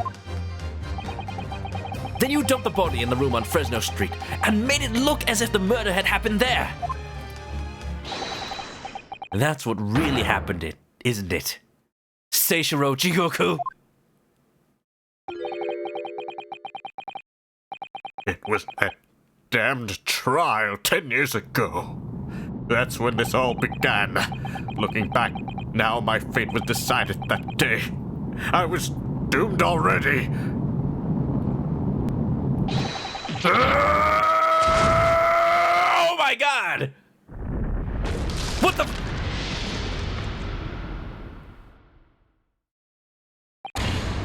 It's over! My life is over! Do it again, I wasn't looking. Man, just anti-gravity the pieces of the witness stand that remained! What the hell? I thought the witness stand could take the abuse. I underestimated it. I overestimated it. Witness stand, no! You were our friend, we knew you well! He just broke the thing! He went Super Saiyan, he didn't even need to turn blind. You know how much this is gonna cost to replace, man? First, the wax statue of Genshin Asogi, and now the witness stand too? Just so many damages have been incurred in this courtroom. Oh, the anti-gravity was real after all. If only Shomes was here to see it. You just needed the power of a Saiyan. I guess he's Nappa? Just give him like a fake wig and a fake beard. There you go. Easy. A British assassin to eliminate a professor in Japan. A Japanese assassin to eliminate a detective in Britain. That's why he's the target now. He has to pay for his stand smashing crimes. Well, now he is. Both assassins will use Diplomatic community. to evade conviction and return safely to their homelands. The assassin exchange request arrived from Britain around 1 year ago. Though it was hardly a request, it was a demand. Man, it looks weird without the witness stand. He's just standing there. Menacingly. And for that, you decided to recruit Mr. Asogi. No, Kirari was just Albright. But things didn't go according to plan. Your chosen assassin never made it to Britain. And you found yourself unable to dispatch a replacement. Because I was already on my way to Britain at the time in Kazuma's place. And that left me with only one option for carrying out my obligation. To eliminate the mark myself. Personally. Of course, there was but a single opportunity for me to do that. The International Forensic Science Symposium, I presume. That's right. I decided it would be safest to carry out the plan before my arrival in Britain. So I enlisted the help of my British counterpart and made arrangements for a pretext that would take the inspector to Dunkirk. Oh, interesting. Not quite ready to out your conspirator, are you? Even with nothing to lose. I wonder why. To lure the man in, he was given a sham mission by the Reaper. What? A sham spear? The Reaper? But there's only one person who could have done that. The mastermind of the entire operation. The Reaper himself. Thank you for not saying Baroque Van Zeeks. So, that means that the assassin exchange was... It was all planned by the Reaper. I wonder who could be behind it all. I'm not at liberty to say anything about my British counterpart. Why? You said your life is over. What do you have to lose? Anyway, the inspector accepted the Reaper's mission and dutifully infiltrated my cabin on the steamship. But it was all a trap designed to lead him to France and his own death. Oh, how awful. It was past 9 o'clock when I returned to my cabin from the dining hall that evening. Ah, yes, the mastermind. The 16th student. Wait a minute. Still smoking. How you doing, Celeste? I didn't give him time to attack me. I choked him until he lost consciousness. Oh? Really died of asphyxiation, huh? But there was a guard just outside the door, so I left it at that for the time being. So he was alive. What? I'm looking. Even the slightest noise might have aroused suspicion, so I bided my time, waiting. For the 20 minutes after 10 o'clock. I had intended to finish him by strangulation, but moments before I had the chance, he suddenly came round and went for me in a reckless move. It was his only chance. Oh.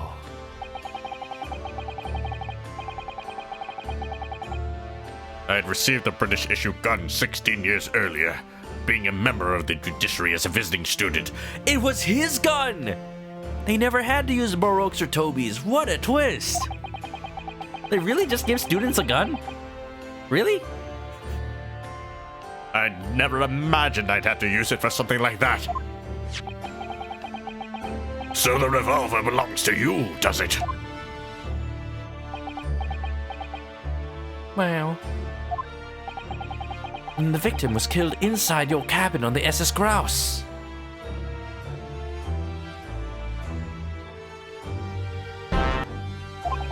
Which begs the question of why you arranged for his body to be discovered in the room on Fresno Street. The young judicial assistant over there has already answered that question. There is no way I could take the body up on deck to throw it over the side. That's precisely where all the crewmen were gathered for the evacuation drill. So before the first-class cabin sentries returned, I took the corpse to the refrigeration room. And somehow the chefs never found it? And then on arriving in Dover, you concealed the body in your trunk in order to smuggle it past the border police. You don't want to know what the Gentleman's Club grouse looks like. Yeah, basically everyone's dressed like Groose from Skyward Sword, and they all dance to this music.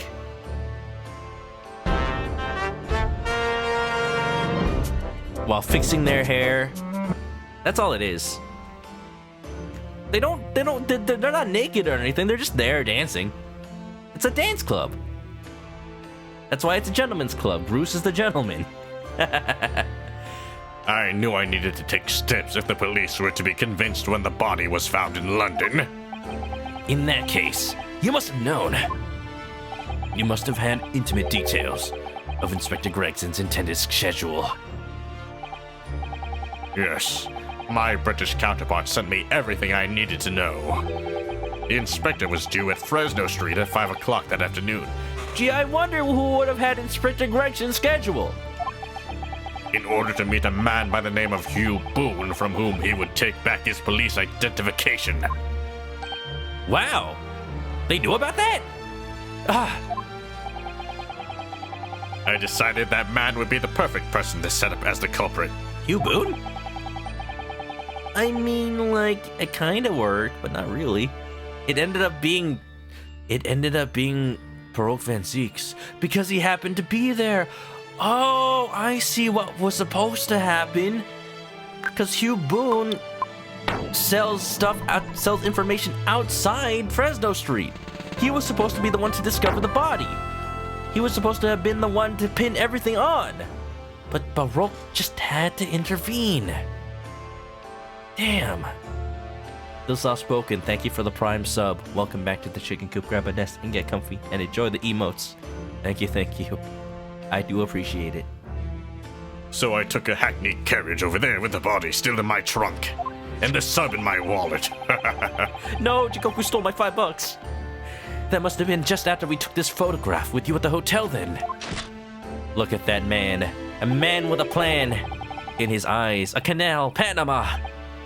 Yes, I wasn't expecting a welcoming committee. I was more than a little nervous. On Fresno Street, I spotted a young girl selling little firecrackers.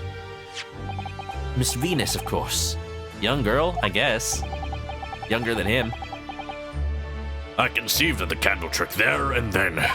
So I donned a simple disguise and approached the girl to buy enough firecrackers to replicate a gunshot. What kind of disguise could hide that beard? What sort of disguise? For some reason, the inspector had a bright red hairpiece in his own traveling case. So I put that on. Although I suspect I drew more attention to myself than I would have otherwise. Why? Why? So you could put on a clown wig? Where's that meme? Where's that meme of, like, the dude putting on the clown wig? Like, this you right now. Here we go. Let us simulate this. Let us simulate this occurrence. I need to find a good red clown wig that won't give me nightmares. Here, we can use this orange one.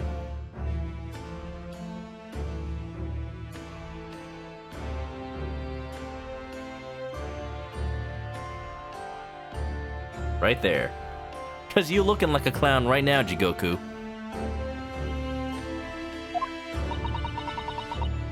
The hairpiece we found at the scene.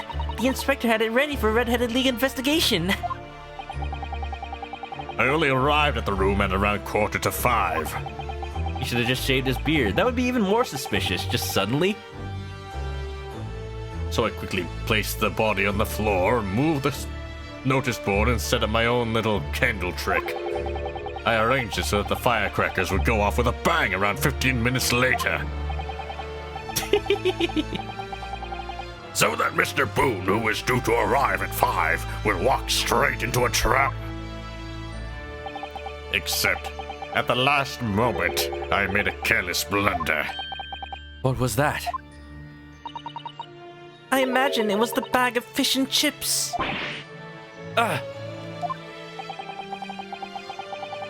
I didn't notice that it had fallen out of his overcoat pocket when I moved the body to the refrigeration room. I put it back into his pocket the following morning, but... well, it seems the warmth of the heated cabin had accelerated the decay of the fish. You're telling me when we took that picture in the hotel, we didn't smell just rotten fish?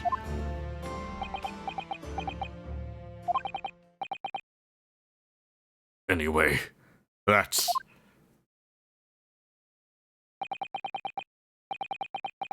everything. All the sordid details of what I did. A very tight case, I suppose.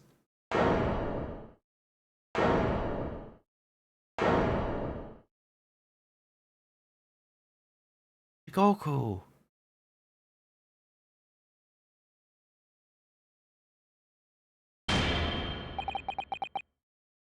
I've heard enough. We've arrived at the truth about the murder of one of the country's most capable and respected police inspectors. But it's not over yet, I can feel it. The witness will be tried in the coming days. For a crime of such a vile nature, you can expect the most severe penalty. Death? Does he deserve it?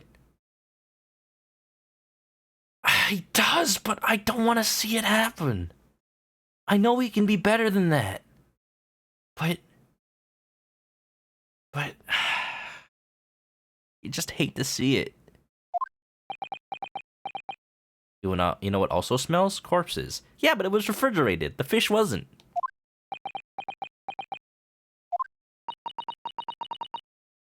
An exchange of assassins? What a foolhardy idea! Mr. Jigoku, one last detail. Who was your counterpart in Britain? Who was the mastermind behind the assassin exchange? Didn't you just hear me? I said I'm not at liberty. You're about to be tried. You're about to be put to death, dude. Just tell us.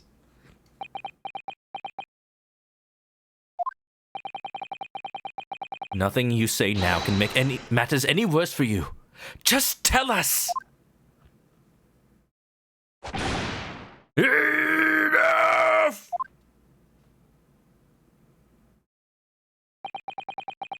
I've already told you.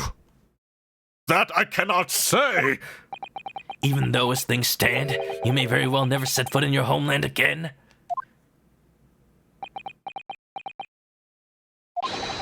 What are you waiting for? Can't we get this over with now? It's finished. All of it! And if I had more time, I would finish this game right now, but I'm finished. he's protecting someone. I have an idea who. Then, in the name of Her Majesty the Queen, I now pronounce the findings of this court. Man and wife. Da da da da da da da. Wait, this is a different proceeding. This man before us has admitted to the willful murder of Tobias Gregson. You still gotta go with the fire animation. Guilty! Guilty! Guilty! Guilty! Guilty! Seishiro Jigoku, it is the opinion of this court that you should be found guilty! He's cheating a little bit because there's no jury. Although, why is there no jury? We got a reason, but do I believe it? No. Strongheart wants this to go all according to plan, and this may very well be it. And may I remind all those present of the strict confidentiality demanded by this closed court? You don't give a verdict for a dude in someone else's... You know what? Yeah, you're right. Wait, he literally said that Jigoku is supposed to be tried somewhere else. At a different time, at a later time. We're supposed to say that Baroque Fan6 is not guilty. You're right, that's completely wrong. Because it's not over yet. Moments ago, Mr. Jigoku signed a written confession, admitting to the murder of Inspector Gregson, and the subsequent conveyance of the body. Even with admitting the murder, this is a separate matter. We're supposed to resolve today's trial. In short, the defendant's innocence has therefore been established beyond doubt. Oh, wonderful. Well done, Mr. Naruhodo. Yes, thank you. Is something wrong? A little bit. I'm just a little troubled by his silence. The true identity of the Reaper of the Bailey in this extraordinary assassin exchange. We do remain in the dark about these mysteries, however. Insofar as the indictment brought up against the defendant in this trial, we have reached a conclusion. I have every intention of pursuing both mysteries. As a prosecutor. As you wish. Now for the formal adjudication. I hereby declare the defendant, Baruch Van Zix. Objection!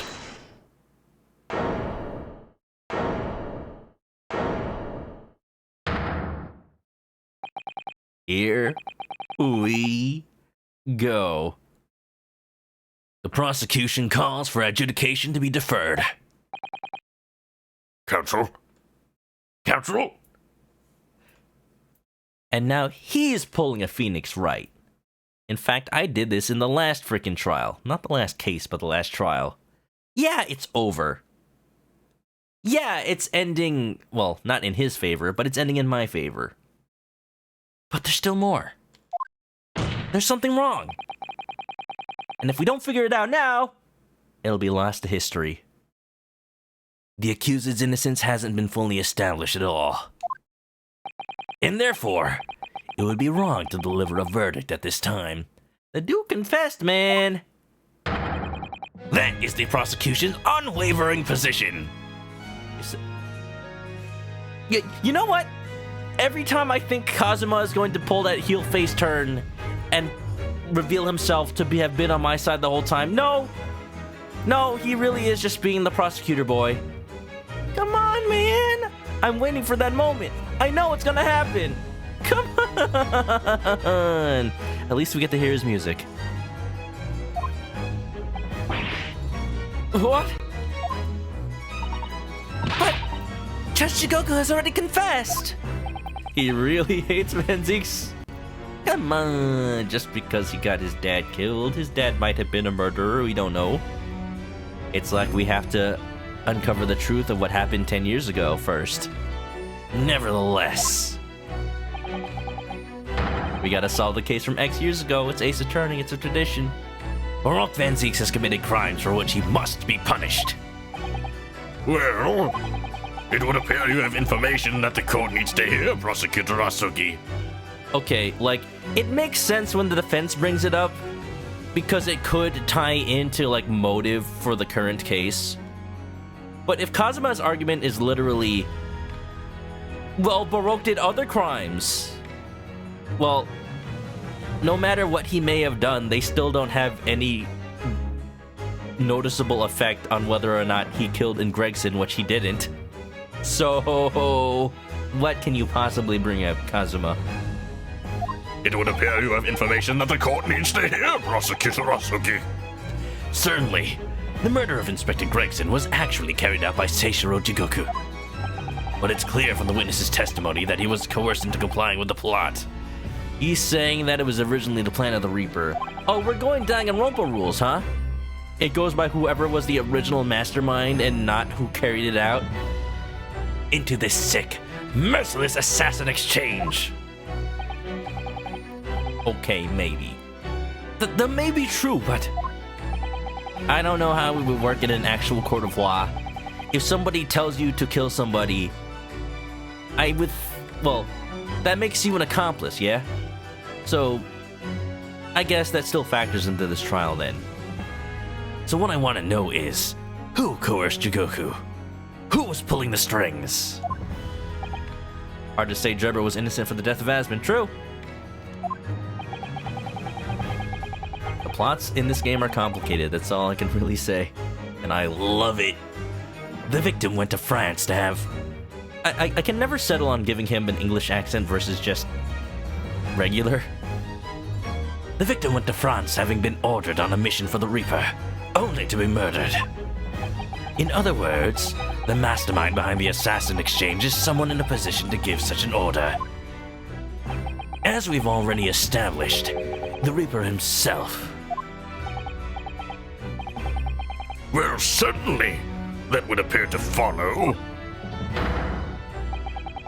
Notice how Strongheart doesn't like look at anybody in particular, he just faces forward as if trying to avoid eye contact. The prosecution hereby formally accuses the man in the dock, Baruch Van Zix, of being the Reaper of the Bailey, and furthermore, I'm going to prove his guilt beyond all reasonable doubt. Oh no. What? English and regular, of course. Order! Order! Order! The Reaper of the Bailey is a long-standing mystery council. Are you suggesting that you have some new information with which to build a case? Scotland Yard has already investigated Lord Van Zeeks very thoroughly in that regard, and they found no evidence whatsoever to substantiate the claim that he is the Reaper. Perhaps, but circumstances have now changed. What do you mean? It's already been established that the assassin exchange was negotiated with Jigoku by the Reaper himself, which means we now have a new line of questioning by which to identify definitively the man's identity. That is the prosecution's intention here. I must say I'm surprised by quite how tenaciously you appear to want to besmirch my name. Goes deep, man. Blood's thicker than water. You are guilty of an unforgivable crime, Lord Van Zeeks. And let me just say, because I haven't done that in a while, I might like go back a little bit tomorrow just so we can get a little recap. We'll see. Odious man. Yeah, I loved that pun. I love that I could just call him Ass Man. Oh, Japanese pun is Eraida Meningen. Did I know that already? It's a play on the phrase Eraida Meningen, which means incredibly bad man. Ah, yes, I was told about what it translated to, which means it's a very faithful translation, actually. I like it a lot. It's just that the team definitely did a good job with a lot of the names in this localization. Some better than others. Still a little iffy on Rei Membami. I like Kiryu Korekta though.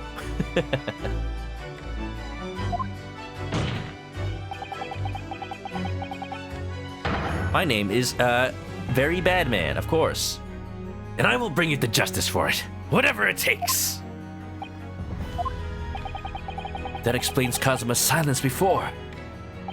He'll stop at nothing to finish what Lord Van Zeeks unwittingly started 10 years ago. Ugh. So be it. So be it. The truth will set you free. No matter what. I believe my client is innocent. To the bitter end. Very well. Whilst it's extremely irregular, I will on this occasion grant the prosecution further opportunity for witness testimony. The defendant will disclose any and all involvement he has had with the Reaper and the assassin exchange. I thank you, my lord, for guiding the court so wisely. Kazuma, I'm counting on you. This better lead to big revelations about certain people in this room. Or else everything that has been built up over these past 2 games will just fall flat. So, Kazuma, we're working together on this, yeah? Right? Kazuma? I hereby declare this court to be in session for a supplementary hearing.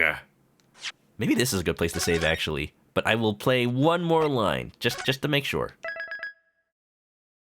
Maria Gori's Japanese name is Maria Gione. Which is a pun on Guroine. Grotesque, huh? I like it. Gory, grotesque. More fire! PK fire!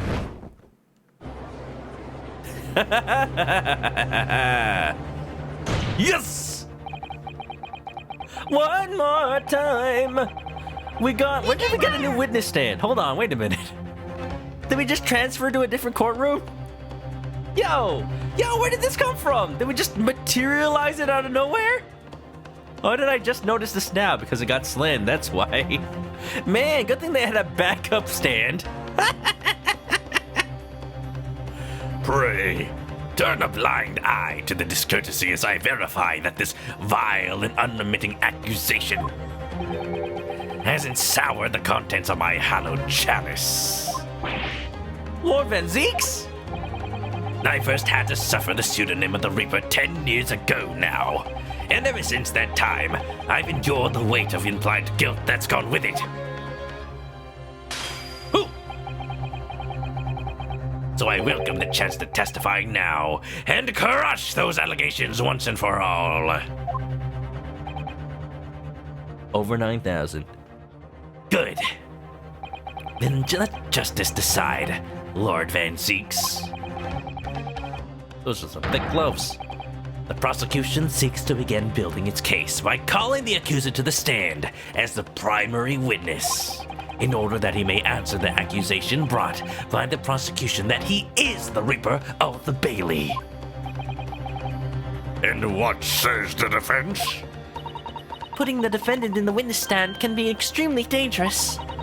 Yeah, that's why you don't do it in real court. But you know, Ace Attorney does it all the time. You know, there's one of those videos, another one, where a real lawyer plays Phoenix Wright, the first one, and talks about how everything is wrong with how court proceedings work in that game. The lawyer, she actually worked in the District of Los Angeles, actually, which is funny because that's where Phoenix Wright supposedly works, in Japanifornia, Los Angeles.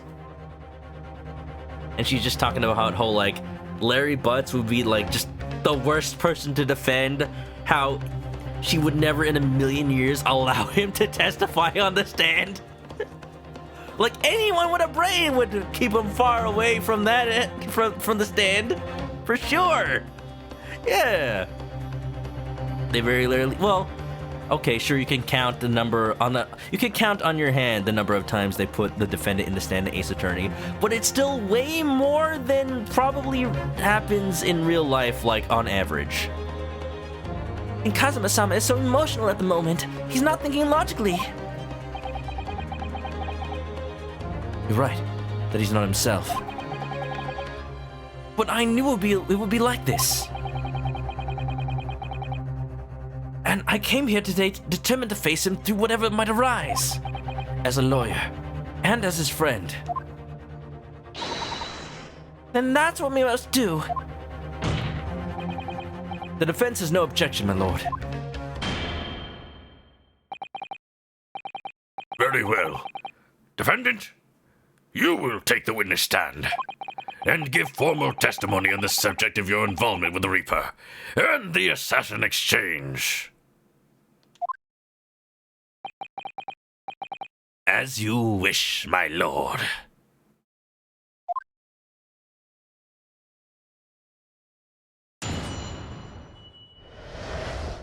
But sadly, we must stop it there for tonight.